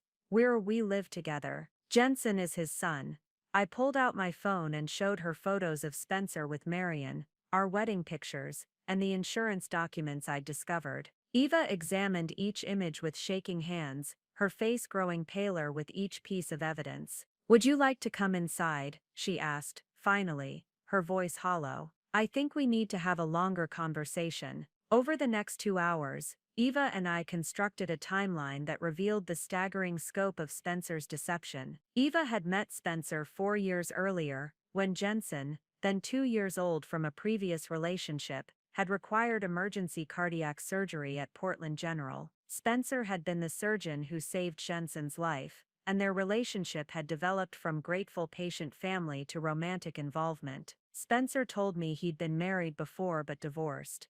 Eva explained, showing me family photos that documented their life together. He said his ex-wife couldn't handle the demands of his medical career, and that he was committed to never putting work before family again. According to Eva, Spencer had moved in with her and Jensen 2 years ago, around the same time he'd begun his supposed consulting arrangement with Portland General. What I'd believed was temporary part-time work was actually Spencer's primary residence and relationship. "He travels to Seattle 2 days a week for consulting work," Eva continued, her voice becoming more strained as she realized the truth. "He said the Seattle hospital specifically requested his expertise for their pediatric program, and that it was too lucrative to turn down." The symmetry was perfect and horrifying. Spencer had told each of us that the other city represented professional obligations while our respective homes were his primary life. He'd managed to convince 2 intelligent, accomplished women that we were his priority, while systematically deceiving us both.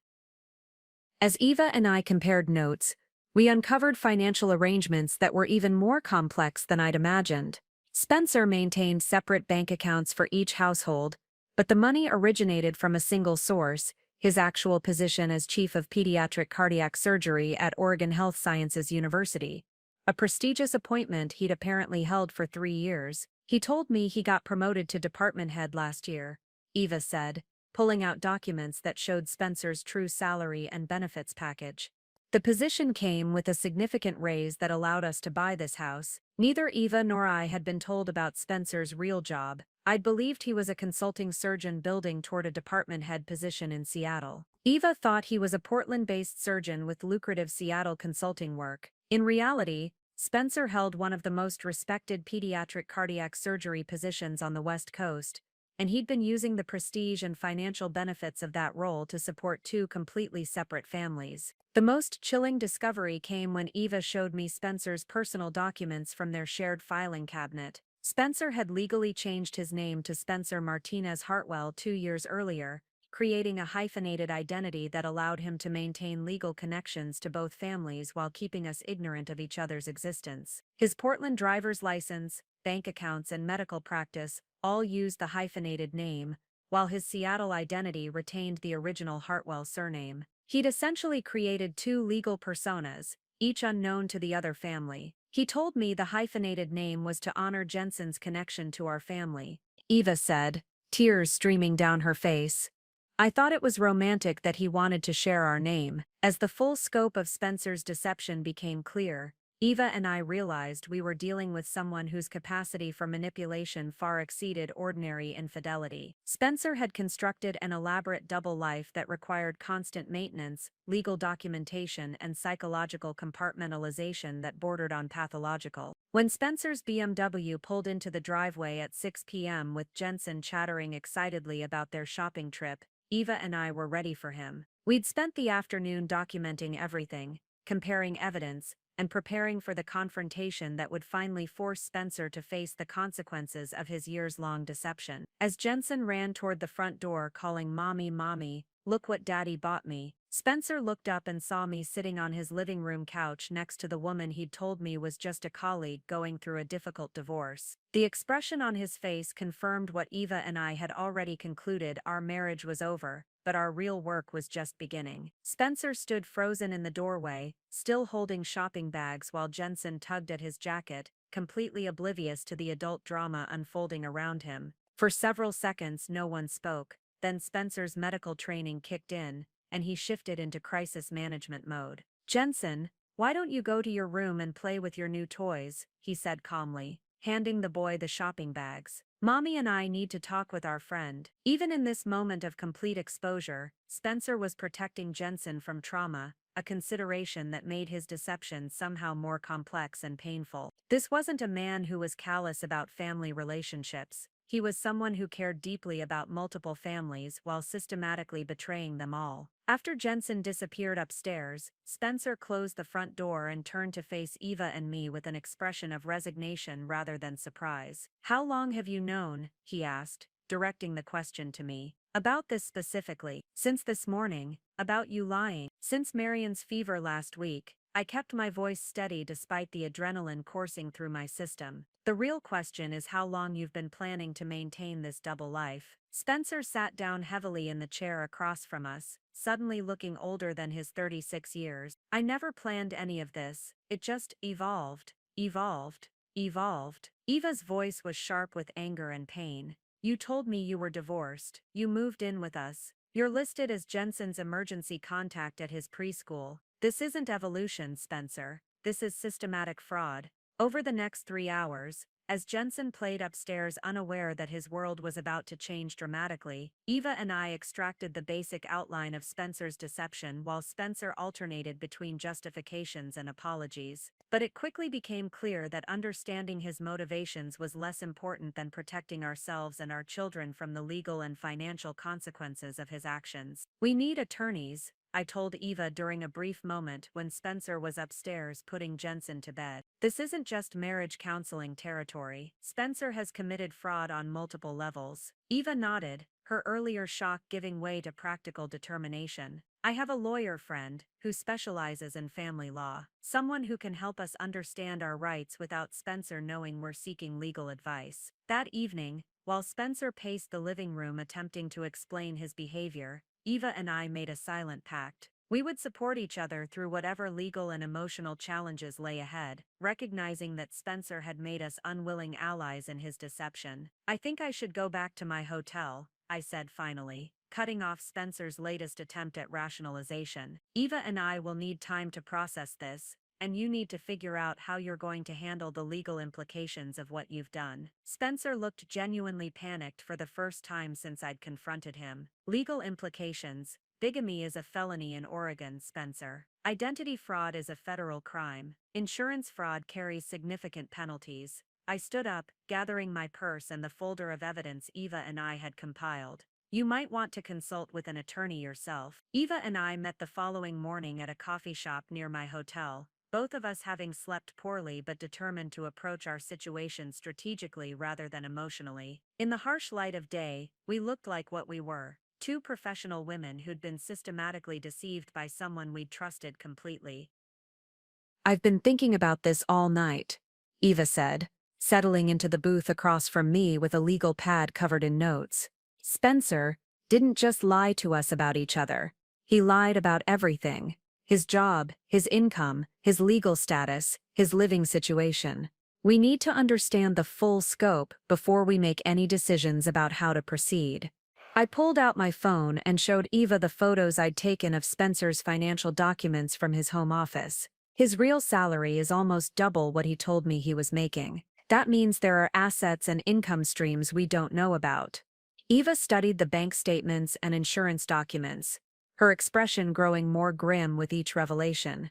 He told me his consulting work in Seattle paid for our house down payment. If that money actually came from his primary salary, then our mortgage might be considered fraudulent. Eva's lawyer friend, Miran Chen, agreed to meet with us that afternoon on an emergency basis. A sharp woman in her early 40s who specialized in complex divorce cases, Miran listened to our story with professional composure while taking detailed notes. "This is the most elaborate case of relationship fraud I've encountered," she said, after we'd finished explaining Spencer's double life. "You're dealing with potential criminal charges, asset division across multiple households, and child custody issues that will require specialized legal expertise." Miran outlined our immediate priorities, documenting all of Spencer's assets and income sources, understanding our legal rights regarding property and support, and protecting our children from the emotional and financial fallout of Spencer's exposure. "The good news is that you've discovered this together, and are willing to cooperate," Miran continued. "Courts look favorably on parties who prioritize children's welfare over personal vendettas. The bad news is that Spencer's deception is so comprehensive that unraveling it will take months." Eva and I exchanged glances, recognizing that we were committing to a long-term partnership neither of us had wanted, but both of us needed. "What about criminal charges?" I asked. "That's complicated. Prosecuting Spencer for bigamy or fraud would be public, traumatic for the children, and might actually reduce your financial recovery if he ends up in prison, rather than working to support both families." By the end of our consultation with Miran, Eva and I had developed a clear strategy. We would work together to document Spencer's deception completely, secure our financial interests, and develop custody arrangements that prioritized our children's well-being, while holding Spencer accountable for his actions. "Our goal isn't revenge," Eva said, as we left Miran's office. "It's justice and protection." I agreed, though part of me wanted Spencer to face public consequences for his elaborate betrayal. But Marion and Jensen deserved better than having their father's crimes become tabloid fodder. That evening, I called Spencer to inform him of our decision. "Eva and I are working together on this," I told him. "We've retained legal counsel, and we're prepared to be reasonable, but only if you're completely honest about your assets, income, and legal obligations going forward." Spencer's relief was audible through the phone. "Thank you, Olivia. I know I don't deserve consideration, but I'm grateful that you're thinking about the children. Don't mistake strategy for forgiveness, Spencer. We're protecting Marion and Jensen from the consequences of your choices, but that doesn't mean you won't face them yourself." As I hung up the phone, I realized that discovering Spencer's betrayal had been devastating, but it had also connected me to Eva, a woman whose strength and practical wisdom were helping me navigate the most difficult period of my life. Spencer had created two families through deception, but his exposure had created an alliance that would ultimately prove more powerful than his carefully constructed lies. 3 days after our initial meeting with Miran, Eva and I realized that Spencer's deception was likely even more extensive than we'd discovered. His comfort level with maintaining such an elaborate double life suggested experience that went beyond our two families. "I think we need professional help," Eva said during one of our daily strategy calls. "Someone who specializes in uncovering hidden assets and investigating complex fraud cases." Miran recommended Archer Blake, a former FBI agent who now worked as a private investigator specializing in financial crimes and domestic deception. When we met him at his downtown Portland office, His professional demeanor and methodical approach immediately impressed both Eva and me. Based on what you've described, Mr. Martinez Hartwell has demonstrated a sophisticated understanding of identity management and financial compartmentalization,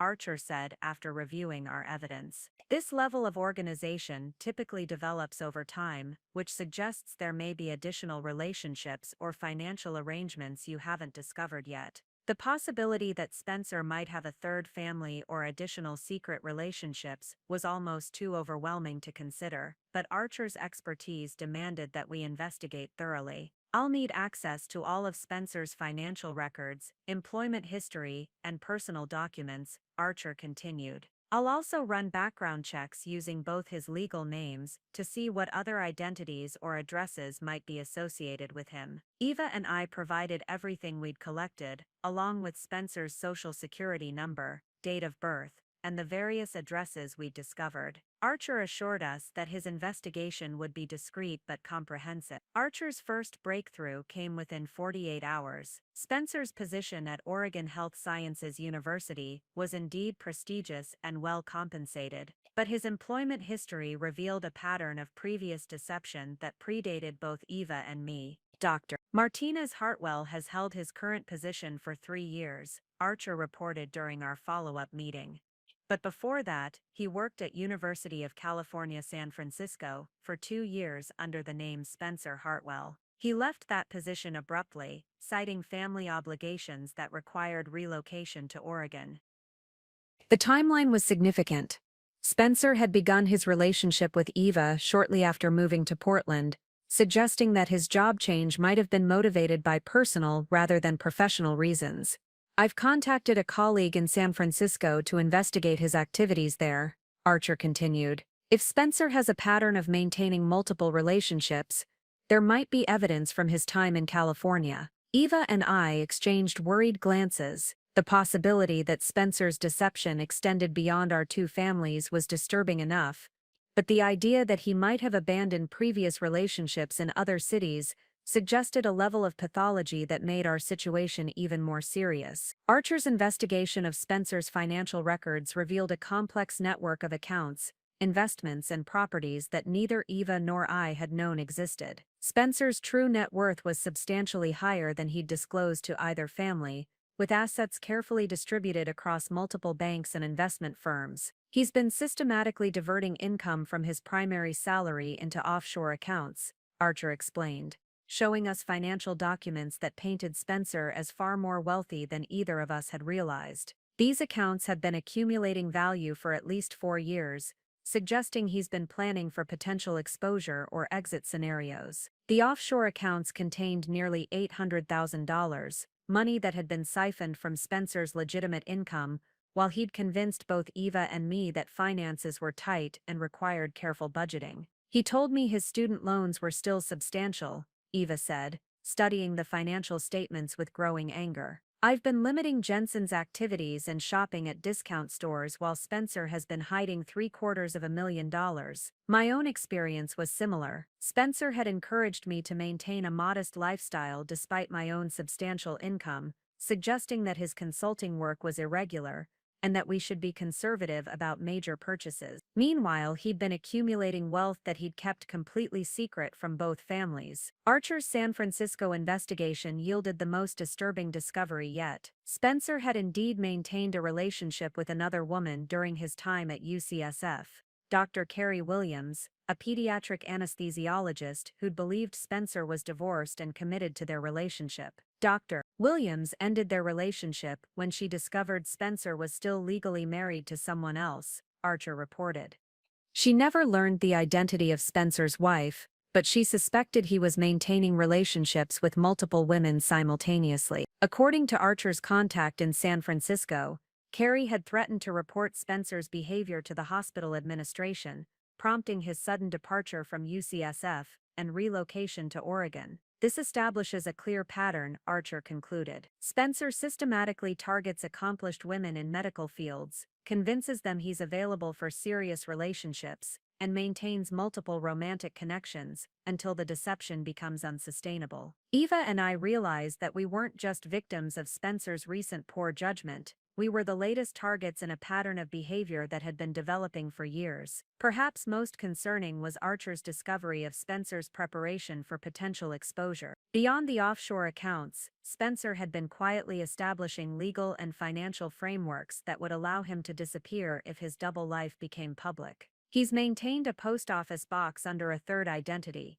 Archer explained, showing us documentation for an account registered to Spencer M. Hartwell. This address has been used for correspondence with international banks and investment firms, suggesting he's prepared to access his hidden assets from outside the United States if necessary. Spencer had also researched countries with favorable extradition laws, and had made inquiries about medical licensing requirements in several foreign nations. While he hadn't acted on these preparations, their existence suggested that Spencer viewed his current situation as temporary and potentially unsustainable. He's been planning to abandon both families if his deception was discovered, Eva said quietly, processing the implications of Spencer's exit strategy. All this time we thought we were building futures with him, he was preparing to disappear. Armed with Archer's comprehensive investigation, Eva and I developed a response strategy that would prevent Spencer from accessing his hidden assets or implementing his escape plan. Mirren helped us prepare legal documents that would freeze Spencer's accounts and require full disclosure of his financial holdings. We're going to confront him with everything at once, I explained to Eva as we finalized our approach. He won't have time to move money or create new deceptions if we present all the evidence simultaneously. Eva nodded, her earlier grief and confusion replaced by determined focus. He needs to understand that we know everything, not just about our two families, but about his entire pattern of behavior. We scheduled a meeting with Spencer for the following evening, telling him only that we needed to discuss the practical arrangements for moving forward. He had no idea that we'd uncovered his complete financial and romantic history, or that we were prepared to present him with evidence that would make denial impossible. The investigation phase was complete. It was time for confrontation. The night before our planned confrontation with Spencer, Eva and I met at Mirren's law office to organize our evidence into an irrefutable presentation. The conference room table was covered with financial documents, photographs, employment records, and timeline charts that told the complete story of Spencer's deception. The key is controlling the narrative, Mirren advised as we arranged the materials into strategic order. Spencer is skilled at creating plausible explanations for individual pieces of evidence. But when you present everything simultaneously, the pattern becomes undeniable. Eva had prepared a detailed timeline correlating Spencer's claimed activities with evidence of his actual whereabouts. The document revealed the staggering scope of his lies: family vacations he'd taken with each family on alternating weekends, medical conferences that were actually romantic getaways, and emergency surgeries that were birthday parties and school events. "Look at this," Eva said, pointing to a particularly damning section of the timeline. "The weekend he told me he was in Seattle for a medical conference, he was actually at your cousin's wedding. I have his credit card receipts from the hotel gift shop buying a last-minute wedding present." I remembered that weekend clearly. Spencer had arrived Friday evening, claiming he'd driven straight from a consulting session, but he'd known details about my family and the wedding events that he couldn't have learned from a quick phone conversation. Mirren had prepared a comprehensive legal strategy that would maximize our leverage while protecting both children from the fallout of Spencer's exposure. The approach was methodical and devastating in its completeness. "First, we'll present the criminal liability," Mirren explained, showing us documentation that outlined Spencer's potential charges: bigamy, identity fraud, insurance fraud, and tax evasion. The evidence is overwhelming, and the penalties could include substantial prison time. The criminal case alone would be enough to destroy Spencer's medical career and financial security, but Mirren's strategy went further. "Second, we'll address the civil damages. Spencer has defrauded both of you financially and emotionally. The hidden assets alone constitute grounds for significant monetary compensation, independent of any child support obligations." Eva and I had calculated that Spencer's deception had cost us both substantial amounts, from the conservative lifestyle choices we'd made, based on his false financial information, to the career decisions influenced by his scheduling demands. Most importantly, Mirren had crafted an offer that would allow Spencer to avoid criminal prosecution in exchange for complete financial transparency and generous support arrangements for both families. The goal is accountability without destruction, Mirren said. Spencer keeps his medical license and ability to earn income, but he loses control over his financial decisions and faces ongoing supervision of his compliance with our agreements. The terms were designed to ensure Spencer couldn't repeat his pattern of deception, while maximizing financial security for Marion and Jensen. He would retain enough income to live modestly, while the majority of his earnings would support the families he'd betrayed. What if he refuses? Eva asked, studying the proposed agreement. Then we file criminal charges and pursue maximum civil damages, Mirren replied matter-of-factly. But Spencer is intelligent enough to recognize that cooperation serves his long-term interests better than fighting us in court. Beyond the legal strategy, Eva and I spent time preparing ourselves emotionally for confronting the man who had systematically deceived us both. The process had been therapeutic in unexpected ways. Our alliance had created a support system that neither of us could have anticipated. I keep thinking about all the times he looked me in the eyes and lied, Eva said as we reviewed the evidence one final time. The elaborate stories, the careful explanations, the way he made me feel guilty for questioning anything. I understood completely. Spencer's deception had been so comprehensive that it had made us doubt our own perceptions and instincts. The gaslighting aspect of his behavior was almost more damaging than the actual infidelity. Tomorrow we take back control of the narrative, I said. No more explanations from Spencer, no more justifications, just truth and consequences. We arranged to meet Spencer at a neutral location, a private conference room at Mirren's law firm, that would provide the professional atmosphere needed for such a serious discussion. Spencer had been told only that we needed to discuss long-term arrangements for the children, giving him no opportunity to prepare elaborate defenses. Archer would be present to answer questions about his investigation, and Mirren would explain the legal implications of Spencer's choices. Eva and I would present the evidence and deliver our ultimatum. Remember, Mirren cautioned as we finished our preparations, Spencer will likely try to manipulate the emotional aspects of this situation. He'll appeal to your love for the children, express remorse for his actions, and promise reform. Stay focused on the facts and the legal requirements. Eva and I had discussed this possibility extensively. Spencer's genuine love for both Marion and Jensen was one of the few authentic aspects of his otherwise fabricated life, and we expected him to use that authenticity to deflect from his other deceptions. I spent that evening with Marion, holding him while he slept and thinking about how dramatically his life was about to change. Tomorrow his father would be exposed as someone fundamentally different from the man I'd believed I'd married. But Marion would also gain financial security and protection from future deception. Eva was going through a similar process with Jensen, who at 3 years old would be more immediately affected by the disruption to his daily routine. We'd agreed that maintaining stability for both children would be our primary concern regardless of how Spencer responded to our confrontation. As I prepared for bed, I reflected on how much I'd changed since discovering Spencer's betrayal. The woman who had once trusted completely and questioned nothing had been replaced by someone who verified information, demanded transparency, and refused to accept convenient explanations for suspicious behavior. Tomorrow would be the culmination of weeks of investigation and preparation. Spencer's carefully constructed double life was about to collapse, and Eva and I were ready to rebuild from the wreckage he'd created. The confrontation would finally force Spencer to face the consequences of his choices, but more importantly, it would free Eva and me to create authentic futures for ourselves and our children. Spencer arrived at Mirren's law office at precisely 6 p.m., dressed in his usual professional attire, and carrying a leather portfolio that suggested he'd prepared his own documentation for what he assumed would be a routine custody discussion. His confident demeanor faltered immediately when he saw Archer Blake sitting at the conference table alongside Mirren, Eva, and me. "I wasn't expecting such a formal setting," Spencer said, taking the seat across from us with visible unease. "Is all this really necessary for discussing visitation schedules?" "This isn't about visitation schedules, Spencer," I replied, my voice steady, despite the adrenaline coursing through my system. "This is about the complete truth of who you are and what you've been doing for the past 4 years." Eva placed the first folder on the table between us, a comprehensive timeline of Spencer's activities that correlated his lies with documented evidence of his actual whereabouts.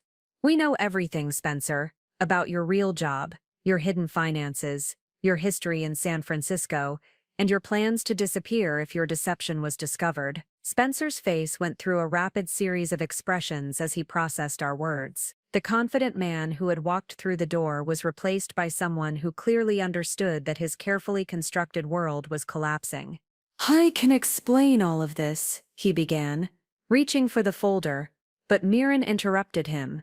"Mr. Martinez Hartwell, before you say anything, I need to inform you that you're facing potential criminal charges for bigamy, identity fraud, insurance fraud, and tax evasion.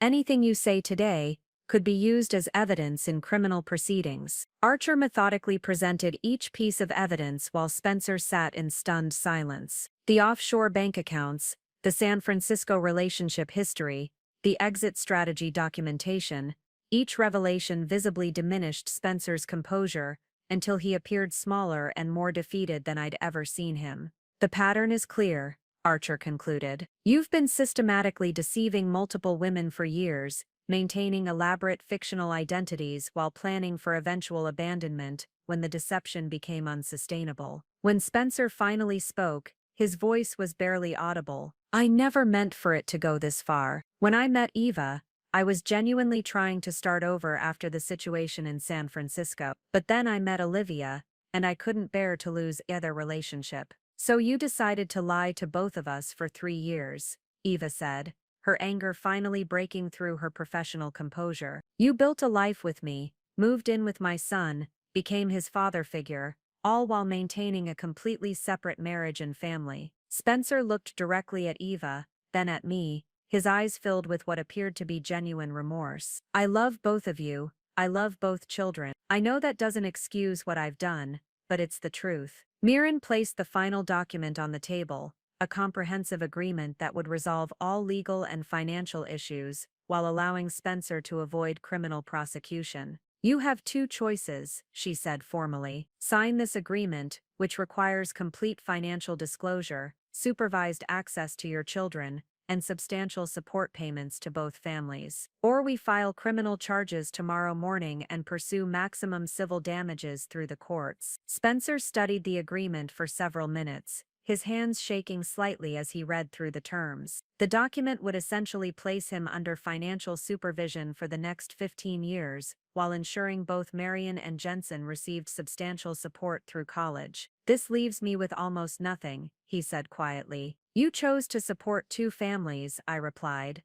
"This agreement simply makes that support official and mandatory rather than secretive and voluntary." Spencer looked around the table at the 4 people who now controlled his future, then slowly reached for the pen. Mirren had placed beside the document. "I'll sign," he said.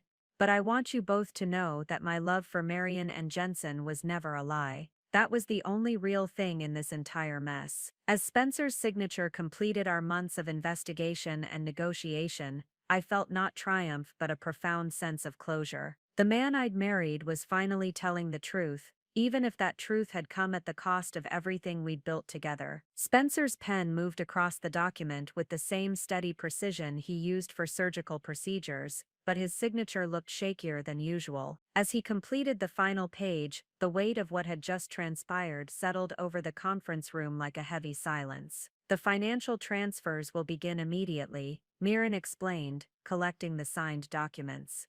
"Mr. Martinez Hartwell, you have 48 hours to provide complete documentation of all assets, including passwords for the offshore accounts," Mr. Blake identified. Spencer nodded without looking up. "The Cayman Islands account information is in my home office safe. The combination is Marion's birth date." He paused, glancing at me. "I used our son's birthday because I wanted to remember that some things in my life were real." Eva and I exchanged glances. Even in his confession, Spencer was trying to manipulate our emotions by referencing his love for the children. "Supervised visitation will begin next weekend," Mirren continued. 2 hours every Saturday afternoon at the Family Services Center downtown. This arrangement applies to both children and will be reviewed monthly based on your compliance with all other terms. The reality of Spencer's reduced role in Marion's life hit me unexpectedly hard. Despite everything he'd done, he was still my son's father, and the idea of their relationship being limited to sterile supervised visits felt tragic for both of them. "I need to move my things out of both homes," Spencer said, his voice hollow. "The agreement specifies I have 1 week to relocate. We'll coordinate that through our attorneys." Eva replied firmly, "Neither Olivia nor I will be present during your packing.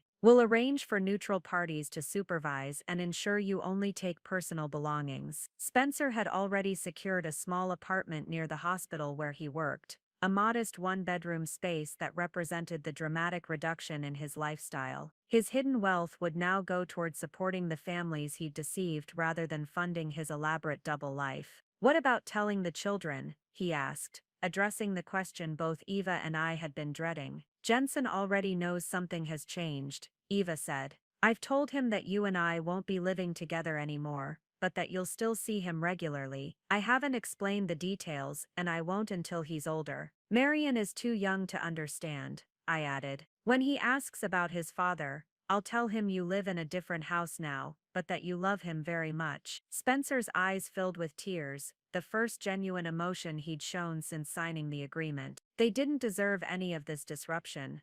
"No, they didn't," Eva said sharply. "That's why we've structured the agreement to prioritize their stability and financial security over your comfort." "What about my medical practice?" Spencer asked Mirren. "Will this become public?" "As long as you comply with all terms of the agreement, we won't pursue criminal charges," Mirren confirmed. "However, you're required to inform your department head at Oregon Health Sciences University about your change in family circumstances. Hospital administration needs to know about any legal issues that might affect your professional responsibilities." Spencer would likely face internal disciplinary action from the hospital, though his medical license would remain intact as long as he avoided criminal conviction.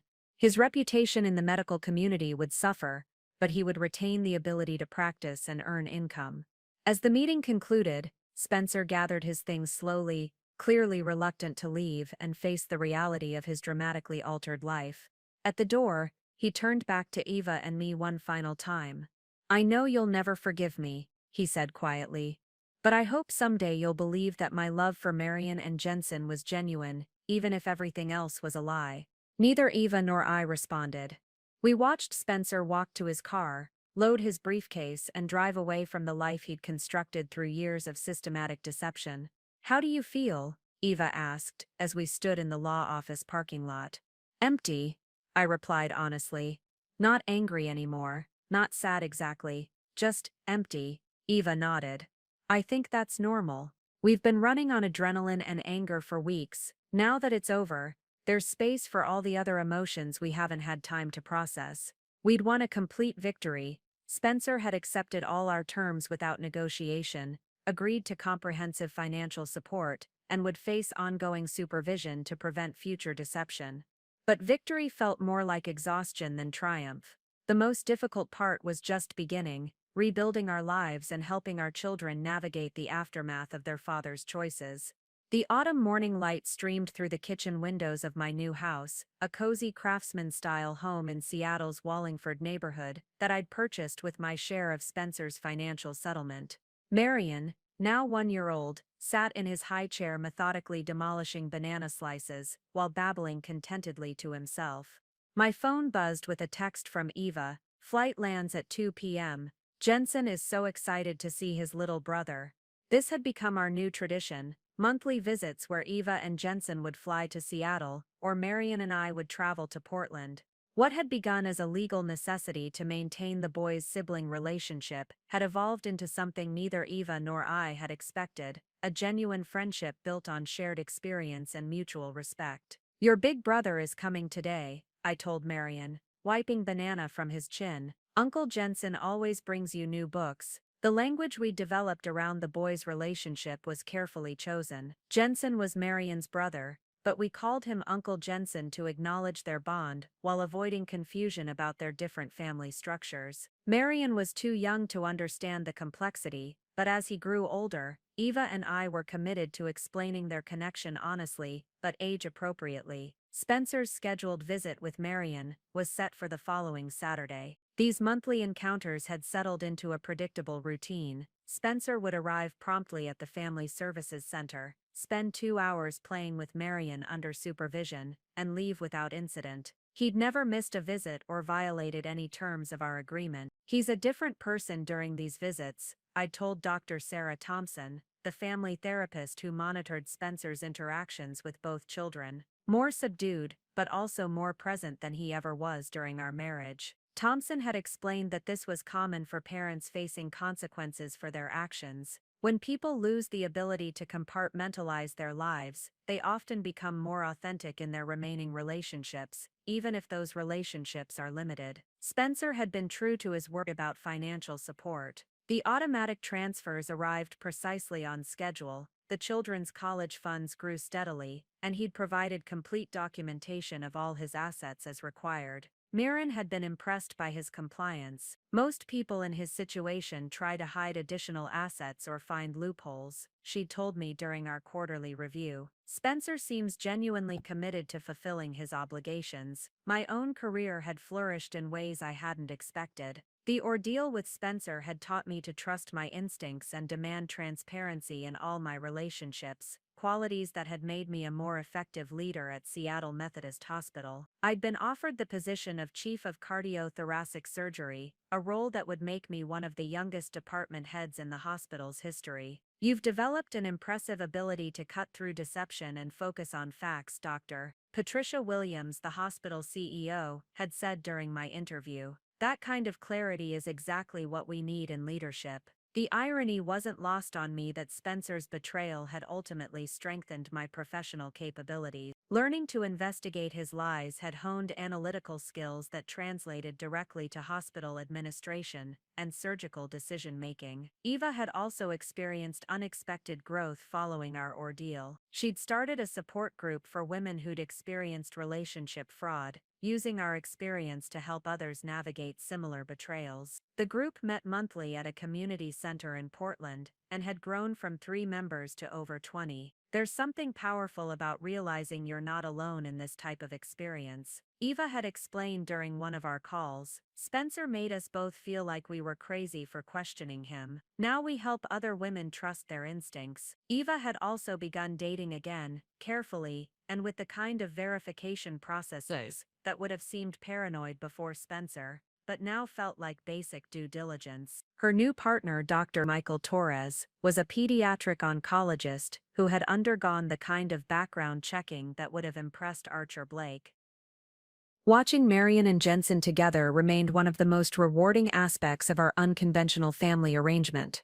Despite their age difference and the geographical distance, they developed a genuine sibling bond that transcended the complexity of their father's choices.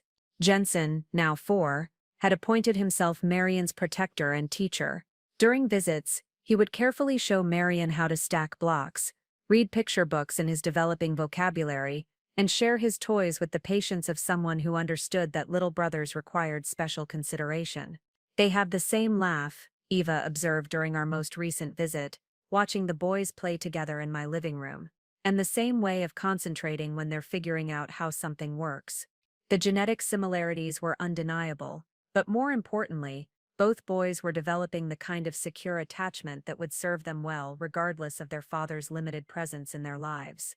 As I sat in my kitchen that morning, watching Marion play while anticipating Jensen's visit, I reflected on how different my definition of justice had become. 8 months ago, I'd wanted Spencer to face public humiliation and criminal prosecution for his deception. I'd wanted him to suffer consequences proportional to the pain he'd caused. Instead, we'd achieved something more subtle, but ultimately more satisfying. Spencer had lost control over his own life, while being forced to provide for the families he'd betrayed. He would spend the next 15 years being monitored, supervised, and held accountable for every financial decision. His comfortable double life had been replaced by a modest, closely watched existence that offered little opportunity for future deception. Most importantly, Marion and Jensen would grow up financially secure and emotionally supported, with the truth about their father's choices revealed gradually and age-appropriately, rather than through traumatic discovery. The doorbell rang at exactly 2:30 p.m.,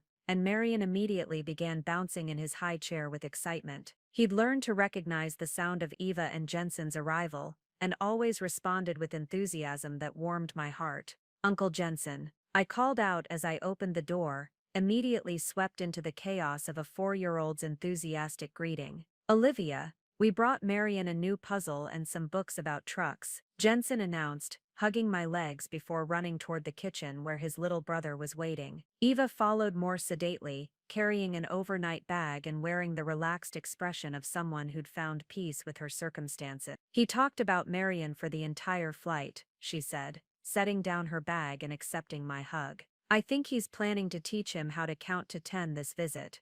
As we settled into the comfortable rhythm of our monthly gatherings, I marveled at how our family had been reconstructed from the wreckage of Spencer's deception. We weren't the traditional family structure any of us had planned, but we were authentic, supportive, and built on truth rather than convenient fictions. Spencer had tried to create the perfect life by maintaining multiple versions of reality. Instead, Eva and I had built something better. A family that acknowledged complexity while refusing to accept deception, that prioritized children's welfare over adult comfort, and that demonstrated resilience in the face of betrayal. Marion would grow up knowing that his father had made serious mistakes but had also faced appropriate consequences. More importantly, he would understand that truth, however painful, was always preferable to comfortable lies. That evening, as Eva and I watched the boys play together while planning our next visit to Portland, I felt something I hadn't experienced since Spencer's betrayal.